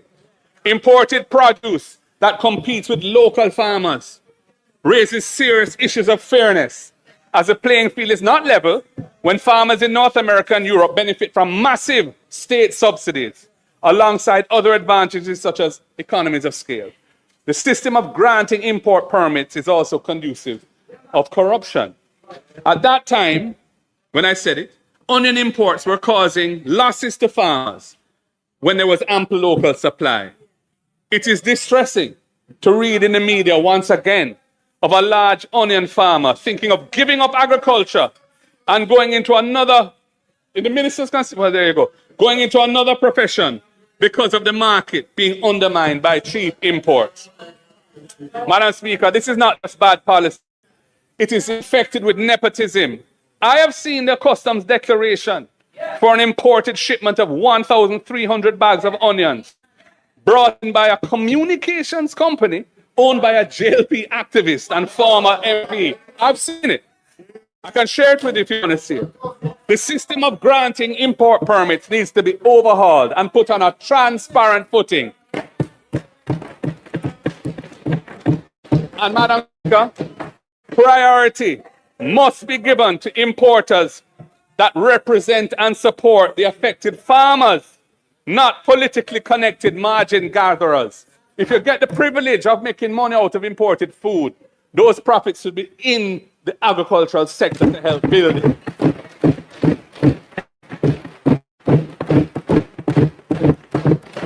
Madam Speaker, in the context of this discussion on food security, it is also worth pointing out a peculiar vulnerability of the Jamaican economy, which is our abnormal dependence on remittances. Remittances provide currently some 3.5 billion US of financing to the Jamaican people each year. With 100% retention in the local economy, unlike tourism, and the direct support that it provides lower income families, this is the largest, most important, and most impactful source of foreign exchange available in Jamaica, remittance. Remittances are a vital buffer in times of crisis. During the pandemic, when other large foreign exchange earners dried up as international travel ceased, our balance of payments remained largely unaffected, and the exchange rate remained stable because of the increase in remittances, which effectively rebalanced the current account of the country. Similarly, after Melissa struck, in December 2025, net remittance flows of 315.3 million US represented a 13.6% increase over the same month in the prior year, helping to fund the revaluation of our currency, which has taken place since December. And that has helped to keep inflation below what the Bank of Jamaica had originally projected after the storm. And in fact, I think the inflation numbers for February were just published. And again, it's below the lower band of the inflation target at 3.9%.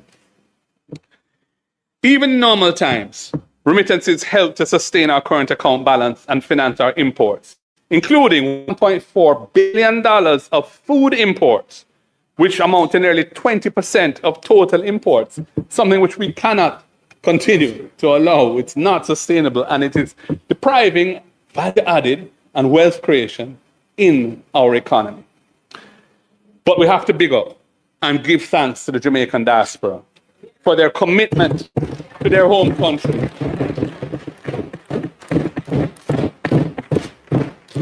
And their families backyard.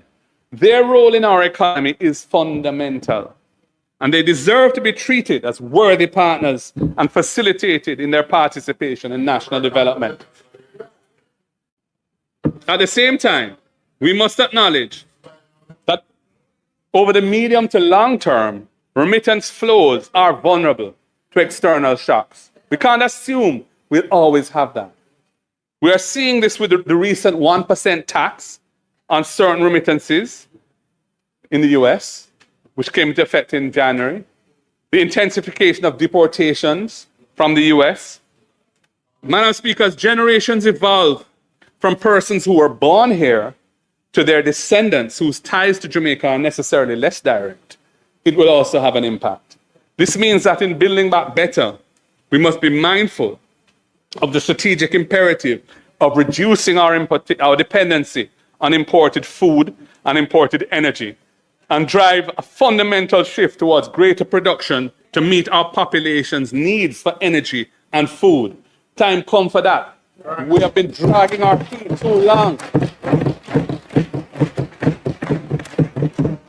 Madam Speaker, the images that emerged after Melissa will stay with us for years. Families sifting through rubble, children sleeping in schoolrooms, community centers, elderly persons exposed to the elements. Housing is not just about shelter, it is about dignity. And too many Jamaicans have been denied dignity for too long. When we rebuild, we cannot just rebuild the same vulnerable structures. We have to build back better than before. The housing deficit stands at nearly 200,000 units, yet only 2,300 homes have been built annually by the NHT over the past decade. 21% of our population lives in informal settlements. This is not merely another statistic. This is a national failure of epic proportions. 21% of our population live in informal settlements. You should be incentivizing development in deep rural communities. You should be offering relocation grants to teachers and healthcare workers to serve in those areas. We would be building at least 500 new houses per term in rural constituencies, and we would prioritize public sector workers and persons with disabilities in the allocation of those houses. That would build back those communities better than before. Madam Speaker, the government must end the annual extraction of $11.4 billion from the National Housing Trust. When it was implemented, it was for 4 years. That should have ended in 2017. 9 years later, it's still going on, and they've announced that they're going to continue for another 5 on top of that. Our spokesperson for finance has shown how we would finance this in a fiscally responsible way so you don't have to take it anymore. That money should once again be used for housing, not for plugging the government's fiscal accounts.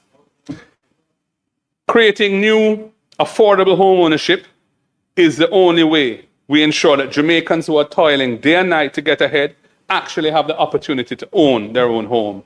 You are failing as a government to meet the affordable housing needs of the people. That is undeniable. Undeniable. That is why we would have established the Young Owners Deposit Fund out of the resources of the NHT to provide grants of $500,000 to first-time home owners under the age of 45 who have contributed to NHT for at least 2 years. That would have helped them to get on the housing ownership ladder. It is why we'll be granting new home buyers a 3-month grace period after their home purchase, before their mortgage payments begin, so they have breathing room to fix up the house and furnish the house.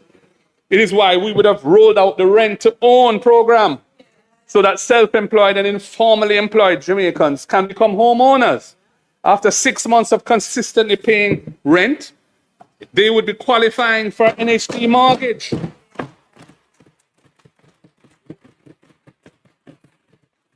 We'd also allow a portion of their rent to count towards their deposit, creating a clear pathway from tenancy to ownership. That would be building back better than before. And for public health and public sector workers, we would restore the specially reduced interest rates on their NHT loans, and we would also apply a preferential 40% debt service ratio to allow them to qualify for larger loans. That's part of our retention strategy, especially for teachers, nurses, and so on. Recognizing their service with tangible support is the right thing to do in building back better. Madam Speaker, land is the source of wealth. Land ownership is a cornerstone of national identity. Yet so many Jamaicans, far too many, live on land that they don't own, unable to access credit, can't finance anything, unable to build equity in their property, unable to pass anything on to their children in any safe and secure way. You need to address the conditions faced by hundreds of thousands of Jamaicans who are living in informal settlements. You need to do it. We would be regularizing informal settlements across Jamaica, completing all the unfinished Operation Pride schemes, and upgrading older communities with proper sidewalks, drainage, and green spaces. We'd be replacing zinc fences with concrete walls, not just for cosmetic reasons, but for living in dignity. We would call this our Portia program, in honor of Jamaica's first female Prime Minister. Nobody can take that from her. Sister P always stood up for those who need help. Transforming our communities with proper infrastructure is building back better than before. And Madam Speaker, land policy must create intergenerational security for the Jamaican people. I'm going to repeat that. Land policy must create intergenerational security for the Jamaican people. Families who have built homes and lived on land for generations, public land, should not live in fear of eviction. They never got any reparations after slavery. They never got any land. The law and the state must provide the accessible pathway for them to become owners. You are doing nothing about it. Our land policy would change it. We would ensure that when it comes to land ownership, we build back better, with a more cohesive society than before. We would amend the law to reduce the period required for adverse possession of government land from 60 years to 25 years initially, and we could possibly take it lower than that over time. Even while we are in opposition, we are determined to move this forward because we see it as fundamental. I have done with my team the preparatory research and the drafting work. We have prepared a bill to implement this vital social justice reform.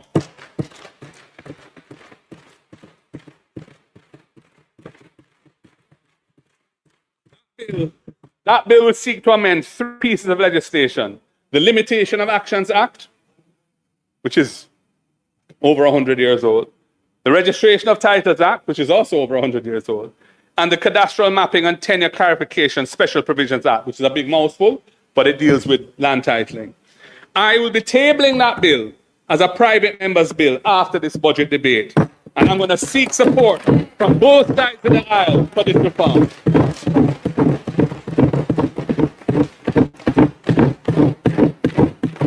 Madam Speaker, and where possession is well established, but the 25-year threshold has not yet been met by the person on the land, we would facilitate purchase and titling for them at affordable prices with concessionary payment terms. We need to make owners out of the Jamaican people so that they have a piece of the rock. This is social justice, which is a fundamental aspiration of our political movement. That is building back better than before.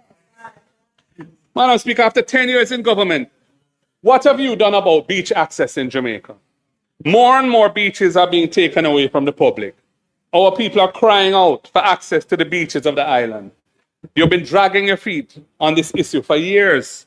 Your policy is stuck in the usual multiple announcements phase. You know, this is announced and then it's announced and it's announced. It's a bit like that project in St. Thomas there, where it's open when it's not even, no proper infrastructure. I'm sure it's going to be open a few more times. I see some public bodies have now signed with a big smile on their face to go in there and it's not even ready. We would use the law to guarantee public access while balancing legitimate tourism and private interests. No Jamaican should be barred from the foreshore. Restoring our people's connection to our national heritage should be part of building back better than before. It's very critical. Madam Speaker, Hurricane Melissa left Jamaica's already appalling rural road network in an even more deplorable condition. Farmers in St. Thomas can't get their produce to market. Children in Portland struggle to get to school. Patients in St. Elizabeth suffer in trying to reach health centers. Fixing the road network is an important national priority. It must be done properly to build back better than before. It must place climate resilience at the core. It means proper drainage systems, not pitchy-patchy repairs that don't stand up to the next heavy rains. Culvert and drainage systems designed for climate conditions. Madam Speaker, after 10 years, the government has failed to deliver a comprehensive road maintenance plan. I mean, that's undeniable. We had the road maintenance fund. They terminated that fund. That was a dedicated fund that was supposed to ensure that Jamaica had a proper road maintenance plan. They took it away, used it to guarantee some loan from overseas for some program, and never put anything back in its place. And there was no proper road maintenance plan or policy for years and years and years. And the road network is in a shambles. Now you say that you want to create a one road authority. You're talking about one road authority. Madam Speaker, I am not against streamlining responsibilities. I am not against promoting best practices. I'm not against quality assurance. These are important things. However, local authorities must be empowered to execute robust road repair and maintenance programs in each parish. That is a must. That is a must. We would treat road maintenance as a permanent commitment by establishing a divisional road maintenance fund and allocating at least 15 million per division annually for local road maintenance to be administered through the local authorities. And special provision needs to be made for farm roads. When a farmer can't get yam to Coronation Market, or when a truck can't reach a rural agro-processing center or the market in Montego Bay, it undermines food security, and we all pay the price. The road from the farm to the fork must be passable, reliable, and resilient. We would include a further amount of at least $5 million annually per division in rural areas to maintain farm-to-market roads. That would be building back better than before. And by doing it through the local governance network, you're empowering local communities. It would avoid the pitfalls of centralized bureaucracy. It would empower local people with local knowledge to fix local roads on a timely basis. This places accountability where it belongs in the hands of local communities and their local representatives, that would be building up better than before. So when you come with the One Road Authority, I ask that that be part of its design. Can't be centralizing everything, because that's just going to create a bottleneck that the Ministry of Economic Growth and Infrastructure develop. Madam Speaker, I now turn to the cultural and creative economy, which is not merely an economic sector, but the very heartbeat of our nation. The contraction in tourism, the closure of hospitals and hotels and restaurants, the cancellation of cultural tours, all since Melissa, has disrupted the cultural economy of the tourism belt. Community recreation and entertainment, the fish fries and round robins that keep our community alive have taken a hit. And now we hear that Sumfest moving from Mobay, and it's going to be one night in St. Anne. That's a big hit for Mobay. Over recent months, we have had to say farewell to too many of our cultural icons. The great Jimmy Cliff, who helped to make reggae music an international genre and carried a message of liberation to the world stage. He has left us. We have lost two truly great musicians in Sly Dunbar and Cat Core. We have lost Max Romeo and Cocotte, two much-loved voices in our genre. They've passed. These were not only entertainers, they were architects of our national identity, ambassadors of our culture, and chroniclers of our lived experience. We honor their memory.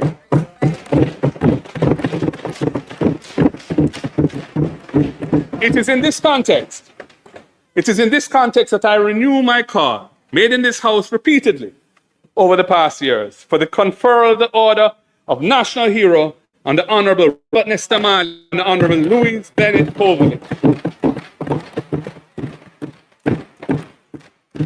Bob Marley is not just Jamaica's most famous entertainer, musician, performer. He is a global symbol of one love, of unity, of resistance to oppression in all its forms. His legacy continues to grow and inspire all peoples of the world.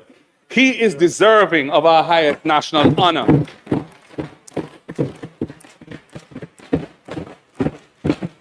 His 80th birthday has passed. The government must act. Miss Lou's pioneering performances and poetry in the Jamaican language provided deeper consciousness and self-affirmation of our cultural identity and uplifted our national confidence. She should be recognized as our second female national heroine. Speaking Building Back Better, you must ensure that our artists, our musicians, and our other creatives have access to financing, have access to training, and have access to markets. Right now, they're too often on their own.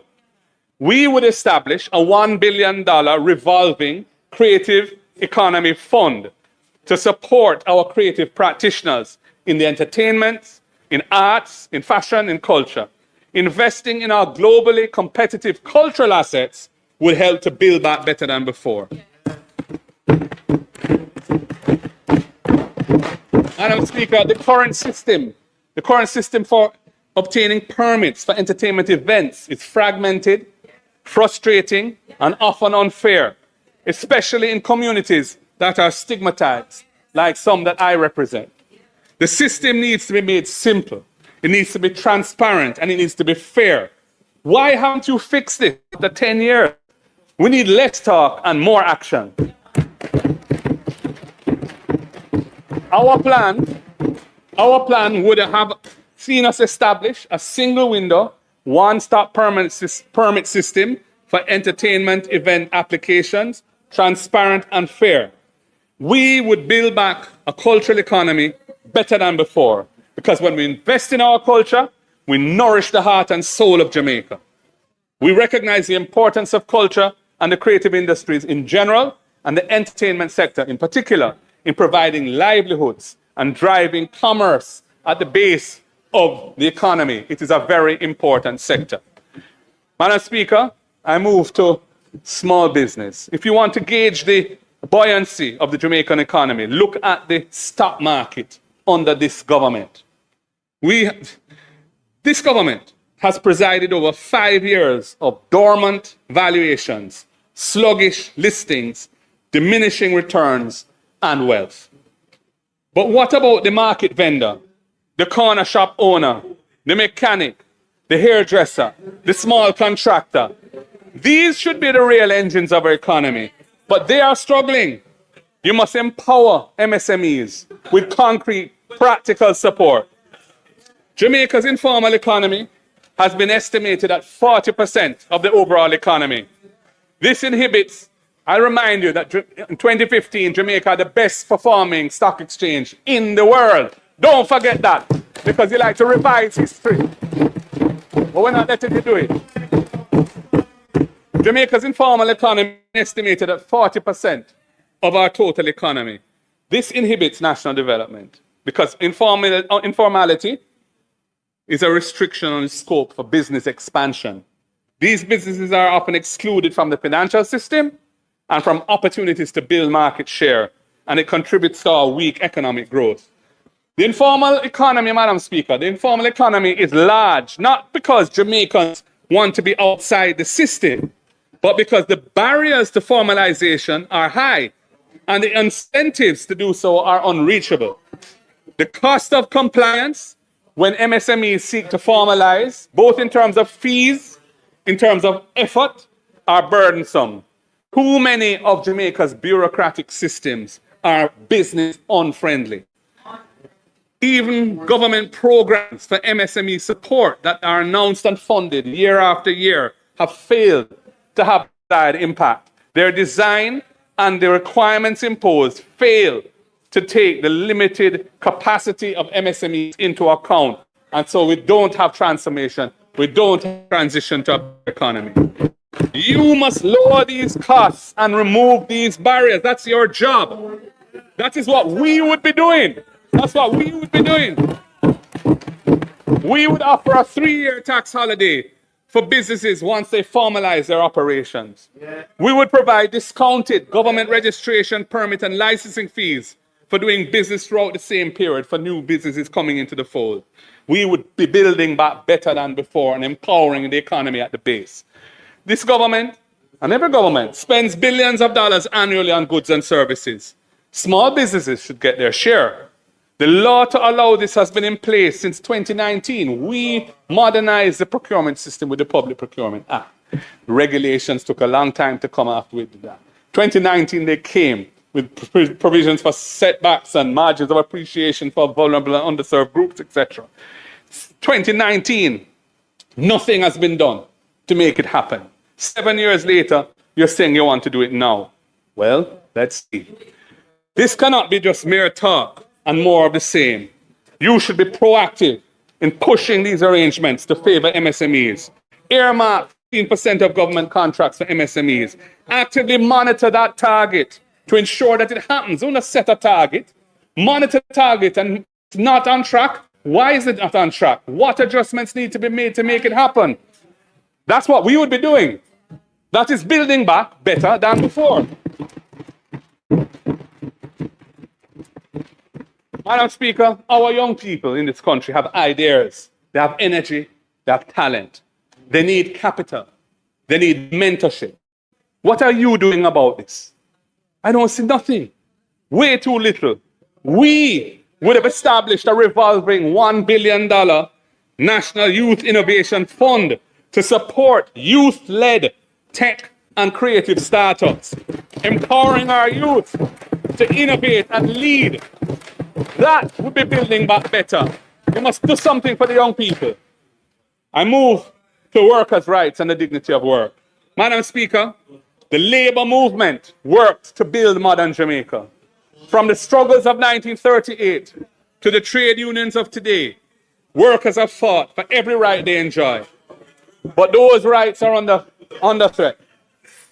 A stronger, fairer economy for workers is what it means to build back better than before. Madam Speaker, the abuse of contract work arrangements has become a matter of national shame. Workers in some industries are employed for years, sometimes decades, on repeating short-term contracts that deny them the benefits and protections that are afforded to permanent employees. This undermines families' long-term security, it weakens social cohesion in our society, and it must end. You seem happy to let things continue the way they are. We would not do so. We would ensure that genuine workers receive genuine rights, regardless of the legal form of their contracts. We would be passing comprehensive legislation to eliminate abusive contractual arrangements. That is building back better than before. Madam Speaker, Jamaica needs to promote productivity as the cornerstone of a strong economy. If you work extra hard, you should keep what you earn.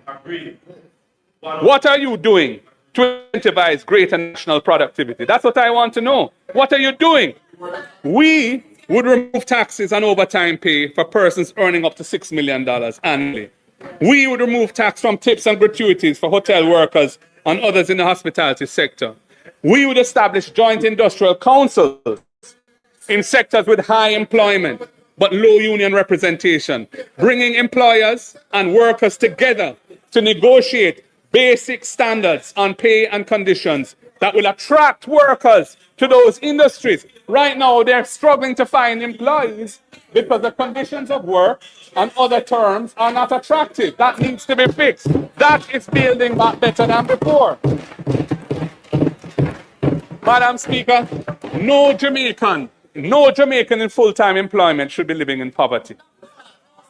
We would task the Planning Institute of Jamaica with developing a framework for transitioning from a minimum wage to a living wage, tied to the actual cost of living and adjusted annually for inflation. This would be building back better than before. No more arbitrary increases and so on. It would be a better system. But, Madam Speaker, while doing these important things for the workers, we must not leave out the employers. In taking on the risks of business, they create employment opportunities for our people.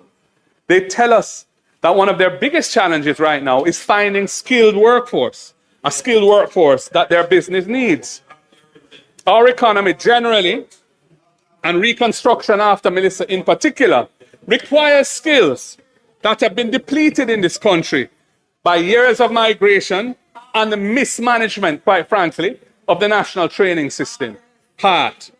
This government has failed to come to grips with the productivity gap. Productivity has been in persistent long-term decline in Jamaica at an average annual rate of nearly 0.9%. That problem must be addressed. Sustainable economic growth cannot move to the next gear without a skilled workforce to drive productivity. Good. I'm glad to see you clap. I want to see you do something about it. That's what I want. I don't want to clap. I want you to do something about it. We do not believe in importing workers when Jamaicans here can do the work. We don't believe in that. On the other hand, where skills are needed to build the economy and those skills are not available here, it holds back investment and growth. Our system of work permits needs to efficiently, transparently, and inexpensively facilitate the filling of skills, which, based on objective evidence and analysis, are insufficiently available locally. It cannot be that you just open up to foreign workers to undercut local workers, drive down or suppress wages in the economy, and also having a permit system which is often corrupt. That can't be the solution. We would implement a digital system for work permit applications to streamline the process for overseas skills, as has been done successfully in Grenada. Grenada started it, and we can do it.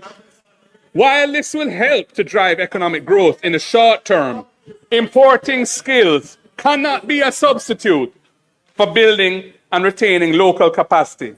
Businesses who employ persons from overseas must put in place apprenticeship programs to ensure the transfer of skills to local workers, so that when the overseas employees' contract is up, the skills are still here to help build our economy. Our plan would also incentivize the building of local capacity by providing a matching grant, dollar for dollar, to businesses which invest in training programs. This would be funded out of heart, but would utilize the best form of training, which is hands-on training, on the job, practical experience, immersed in the work discipline of an actual business environment, one for one, dollar for dollar, building the training network, the training capacity of the country so we can improve productivity, upskill our workforce, compete in the world, build wealth and a strong economy. Madam Speaker, the quality of a society should be measured by how it treats its most vulnerable members. You say a lot, but you don't deliver anything.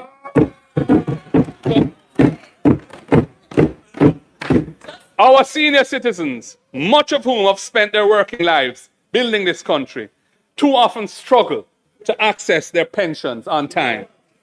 Persons with disabilities face barriers in transportation, housing, education, employment, and daily life. Survivors of domestic violence seek shelter and find waiting lists. That's what's happening. What are you doing about these things? That's my question. What are you doing about these things? The slow payment of pensions, the need for accessibility for persons with disabilities, and domestic violence victims. Strengthening our social safety net should be a critical part of building back better. We would recognize and prioritize timely delivery of pension payments and increase the tax exemption on pension income, recognizing that our seniors have paid their dues and deserve to live with dignity. That should be done. We would be making real positive change. We would establish a national disability fund, allocating again $1 billion annually to support persons with disabilities.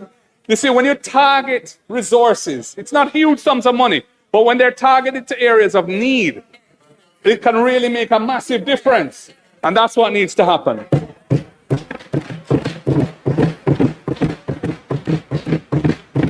That fund would be providing assistive technologies, improved accessibility, and supporting organizations that serve the disability community. We would increase path benefits for pregnant mothers, ensuring adequate nutrition during pregnancy.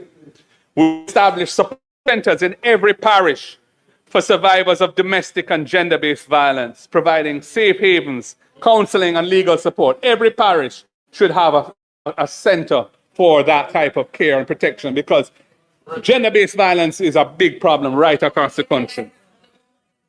We recognize important, unsupported social outreach of the church community and other faith-based organizations. We recognize how important that is. They assist vulnerable Jamaicans, especially in underserved communities.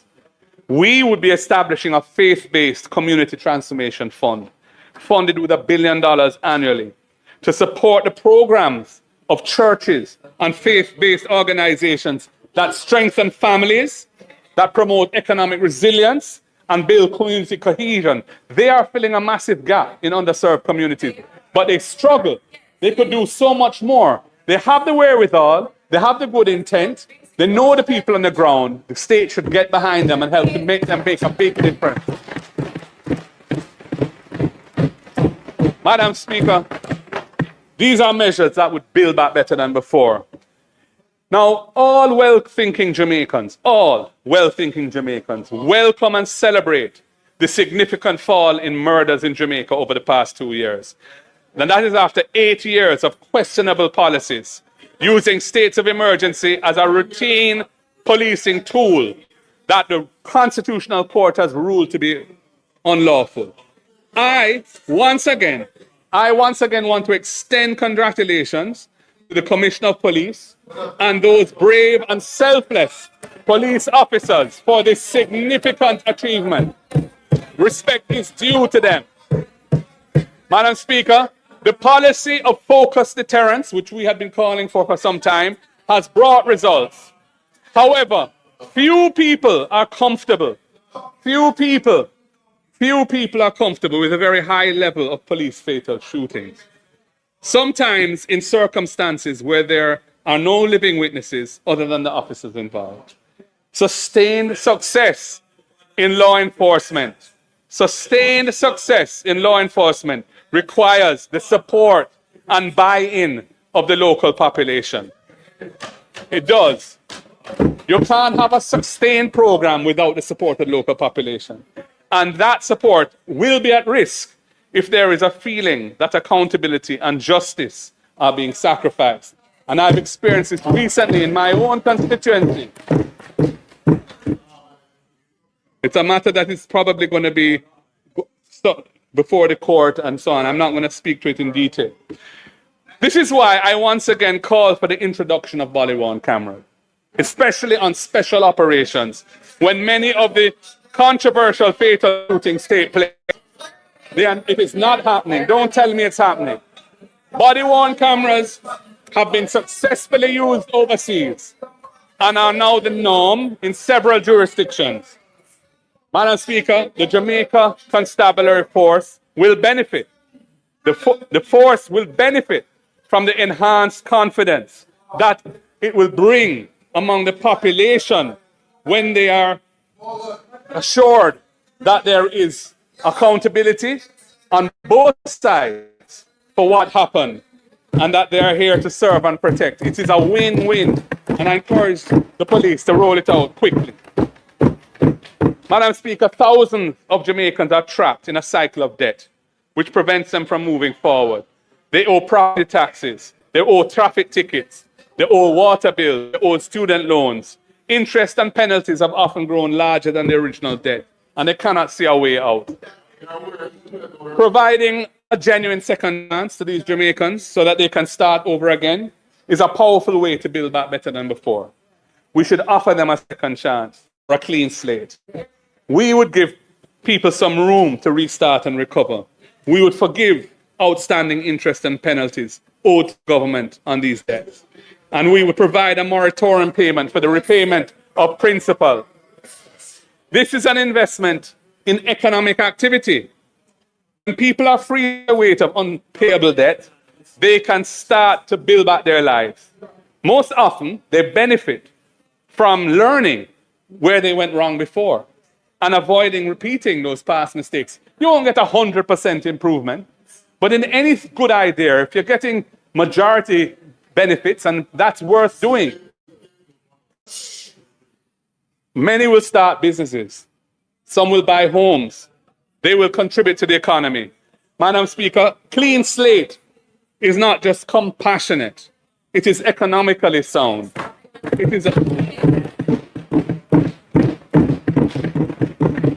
It is another building back. It's another building block in the foundation of building back better than before. Madam Speaker, women are the backbone of this economy and this society. Women.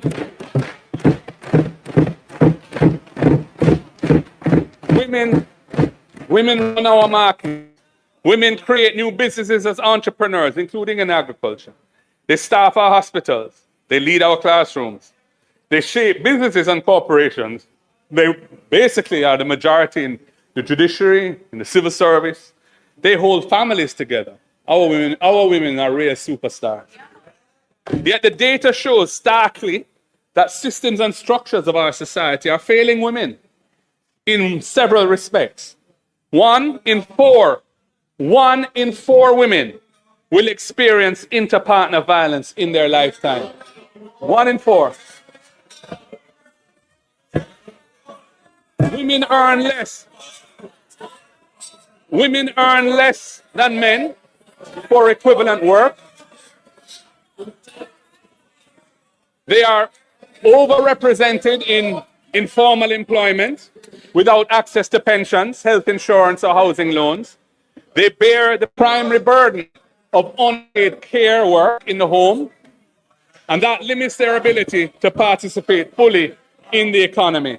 And when disaster strikes, as it did with Hurricane Melissa, women and girls are disproportionately affected, facing increased risks of violence, displacement, and economic insecurity. I want to say, what are you doing about this? Concrete, measurable action is needed. We would tackle gender-based violence as the national emergency it is. We would launch a national mobile app for the immediate reporting of gender-based violence, integrated with emergency services and local shelters. We would establish special victim support centers, as I've said, in every parish, providing safe havens, counseling, and legal support for survivors. We would complete the long-standing review, the outstanding review of the Domestic Violence Act, and implement its recommendations to protect women against domestic violence, against stalking, against cyber harassment, against digital abuse. We would strengthen the economic empowerment of women. Our 3-year tax holiday would help women-owned enterprises to step out of the shadows and into the formal economy, earmarking 15% of government contracts for MSMEs would create new opportunities for women entrepreneurs. Our Clean Slate program, forgiving interest and penalties on debts owed to government, will disproportionately benefit women as they are overrepresented among micro entrepreneurs and informal workers. And our policy to remove tax from overtime pay for persons earning up to $6 million a year would put more money in the pockets of working women. Our policies on ending the abuse of short-term contracts at the workplace and the establishment of joint industrial councils in sectors where union representation is low, such as tourism and retail and security, would benefit women who are predominant in those sectors. We would seek to enhance women's participation in political life. For the first time, over 30% of our candidates in the last general election were women. We will work with all political parties, civil society, the Electoral Commission to explore mechanisms for increasing women's representation in national and local government. Madam Speaker, these measures are part of a comprehensive approach to gender justice that recognizes that when women rise, Jamaica rises. When women are safe, families are safe. When women earn, communities prosper. When women lead, governments and governance improves.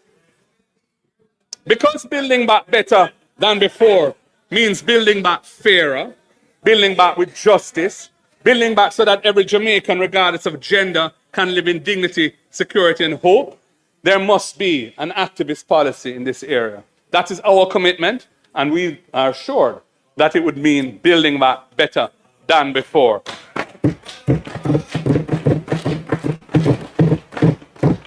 Madam Speaker, in 6 months, Jamaica has endured a ferocious hurricane that has tested our national will and our resilience. The war in the Middle East will reverberate across the globe to our shores, threatening supply chains, pushing up prices, making daily lives even harder. The coming months and the coming years will require many decisions that will test our judgment. This is not the time for lazy thinking, for complacency in how the country is governed. As we have shown in this budget debate, there is a better way that things can be done, from the design of the budget itself to the prioritization of things that can make Jamaica stronger and make life better for our people. As this budget debate has shown, there is a genuine alternative to the status quo, an alternative that actively builds on the solid foundation of fiscal stability and brings hope to our people. Jamaica's economy does not need to just drift slowly along as the dreams of our people take them overseas. Now is the time to build back better. It is not just a slogan. It is a call to action for Jamaica to step up its game, do the things and make the changes that will bring a positive difference to our reality. We have put in the time and effort to show that there's a better way forward for Jamaica. We are ready to confront and overcome the challenges and deliver strong and inclusive national development. Yes, it is possible to build a Jamaica where every child can learn, where workers earn value for their effort, where businesses can grow, where each family can own a home and where every citizen can live with dignity. May God bless the people of Jamaica and this beautiful land we call home.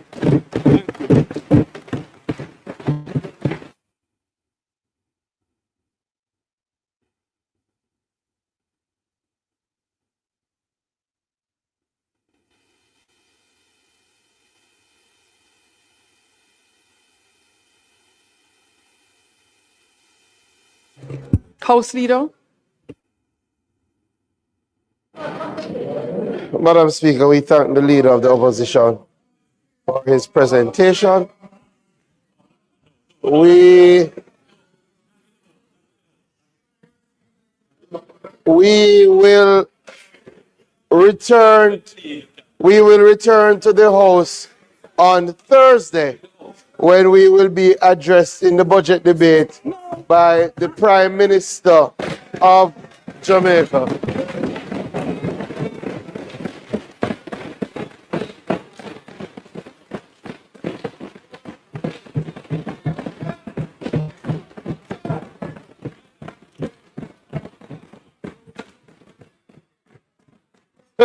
Madam Speaker, so we now move to suspend the budget debate and return on Thursday, and it is intended to do no further business today. So I ask that the House be adjourned until Thursday, March 19 at 2 p.m.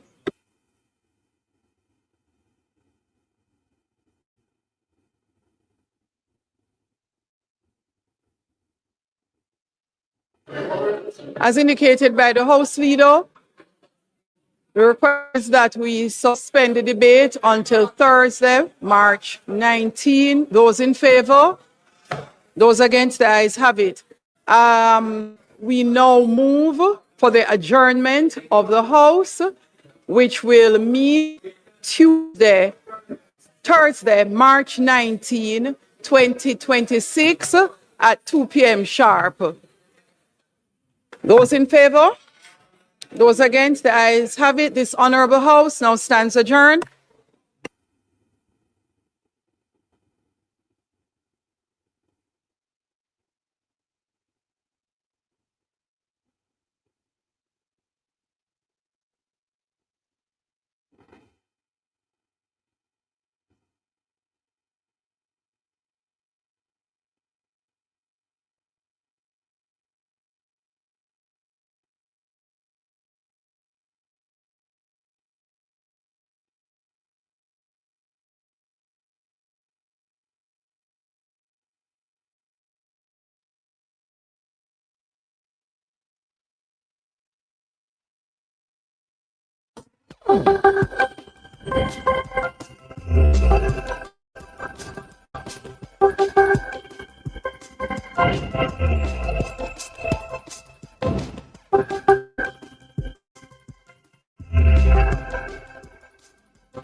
Raquel as she reintroduces the cast of Vibrations and their educational adventures to the screen.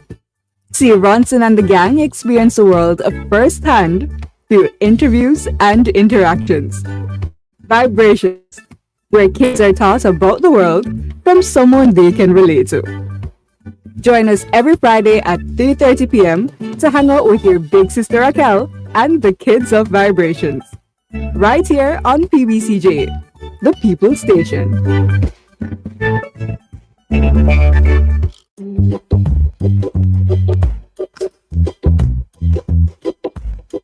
From seed to sail, Jamaica's future grows through innovation. Introducing Export Jamaica, a global market intelligence and compliance gateway that connects your effort with global opportunities and makes international trade easier, safer, and more convenient for Jamaican businesses. Powered by the Jamaica Trade Board Limited, Export Jamaica is designed to position your products competitively and guide you through international trade. Find high-demand international markets. Gain access to trade analytics that guide your business decisions. Identify and engage with potential buyers. Know your costs up front. Trade confidently. And keep your exports safe and secure. Through Export Jamaica, you can discover all there is to know about exporting and grow your business sustainably. From the processing of your goods, to packaging and shipping, to seeing your products reach international shelves and enjoyed by customers abroad, Export Jamaica provides the market intelligence and insights behind each step, helping you identify demand, understand export pathways, and unlock financial growth. Hello to a prosperous future. Visit tradeboard.gov.jm/Export Jamaica to sign up today. Expanding Jamaica's reach, empowering our people.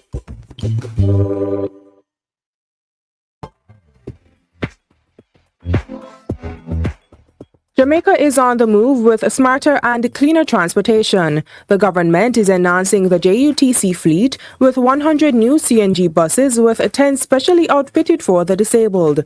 Running on compressed natural gas, these buses reduce emissions while offering advanced safety features and Wi-Fi. Jamaica is driving in comfort towards a sustainable future. $1.4 trillion. That's how much the government plans to spend this fiscal year. Watch PBCJ's live coverage of the budget debate, March 10 to March 24, as the government outlines financial plans for the upcoming fiscal year, detailing funding for health, education, national security, social security, food security, and infrastructure. The budget debate. They serve as a performance assessment of the previous year and public declaration of our leaders' intended priorities. Watch the budget debate on our television station. Join the discussion on social media, live on the People's Station, PBCJ.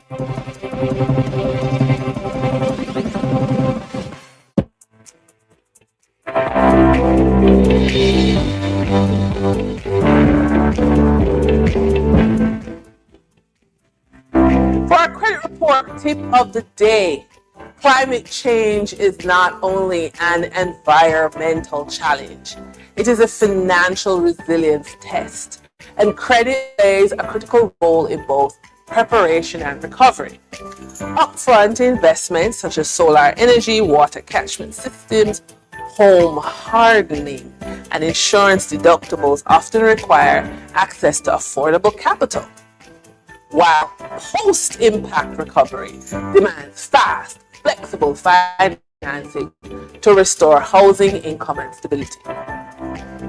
A strong, well-maintained credit report lowers borrowing costs, increases access to emergency and green financing, and speeds recovery when time matters most. In this context, credit repair is no longer about fixing the past. It is a forward-looking adaptation strategy that reduces vulnerability, expands choices under pressure, and helps households and businesses regain normal life faster in an increasingly climate-stressed economy.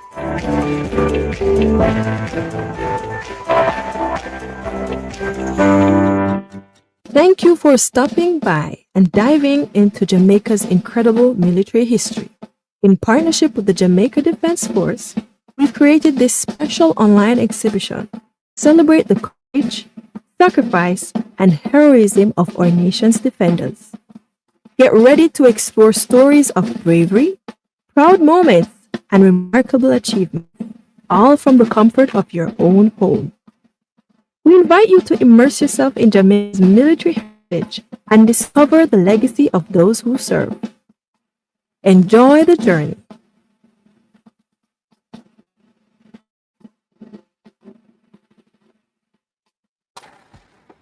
$1.4 trillion. That's how much the government plans to spend this fiscal year. Watch PBCJ's live coverage of the budget debate, March 10 to March 24, as the government outlines financial plans for the upcoming fiscal year, detailing funding for health, education, national security, social security, food security, and infrastructure. The budget debate. They serve as a performance assessment of the previous year and public declaration of our leaders' intended priorities. Watch the budget debate on our television station. Join the discussion on social media, live on the People's Station, PBCJ.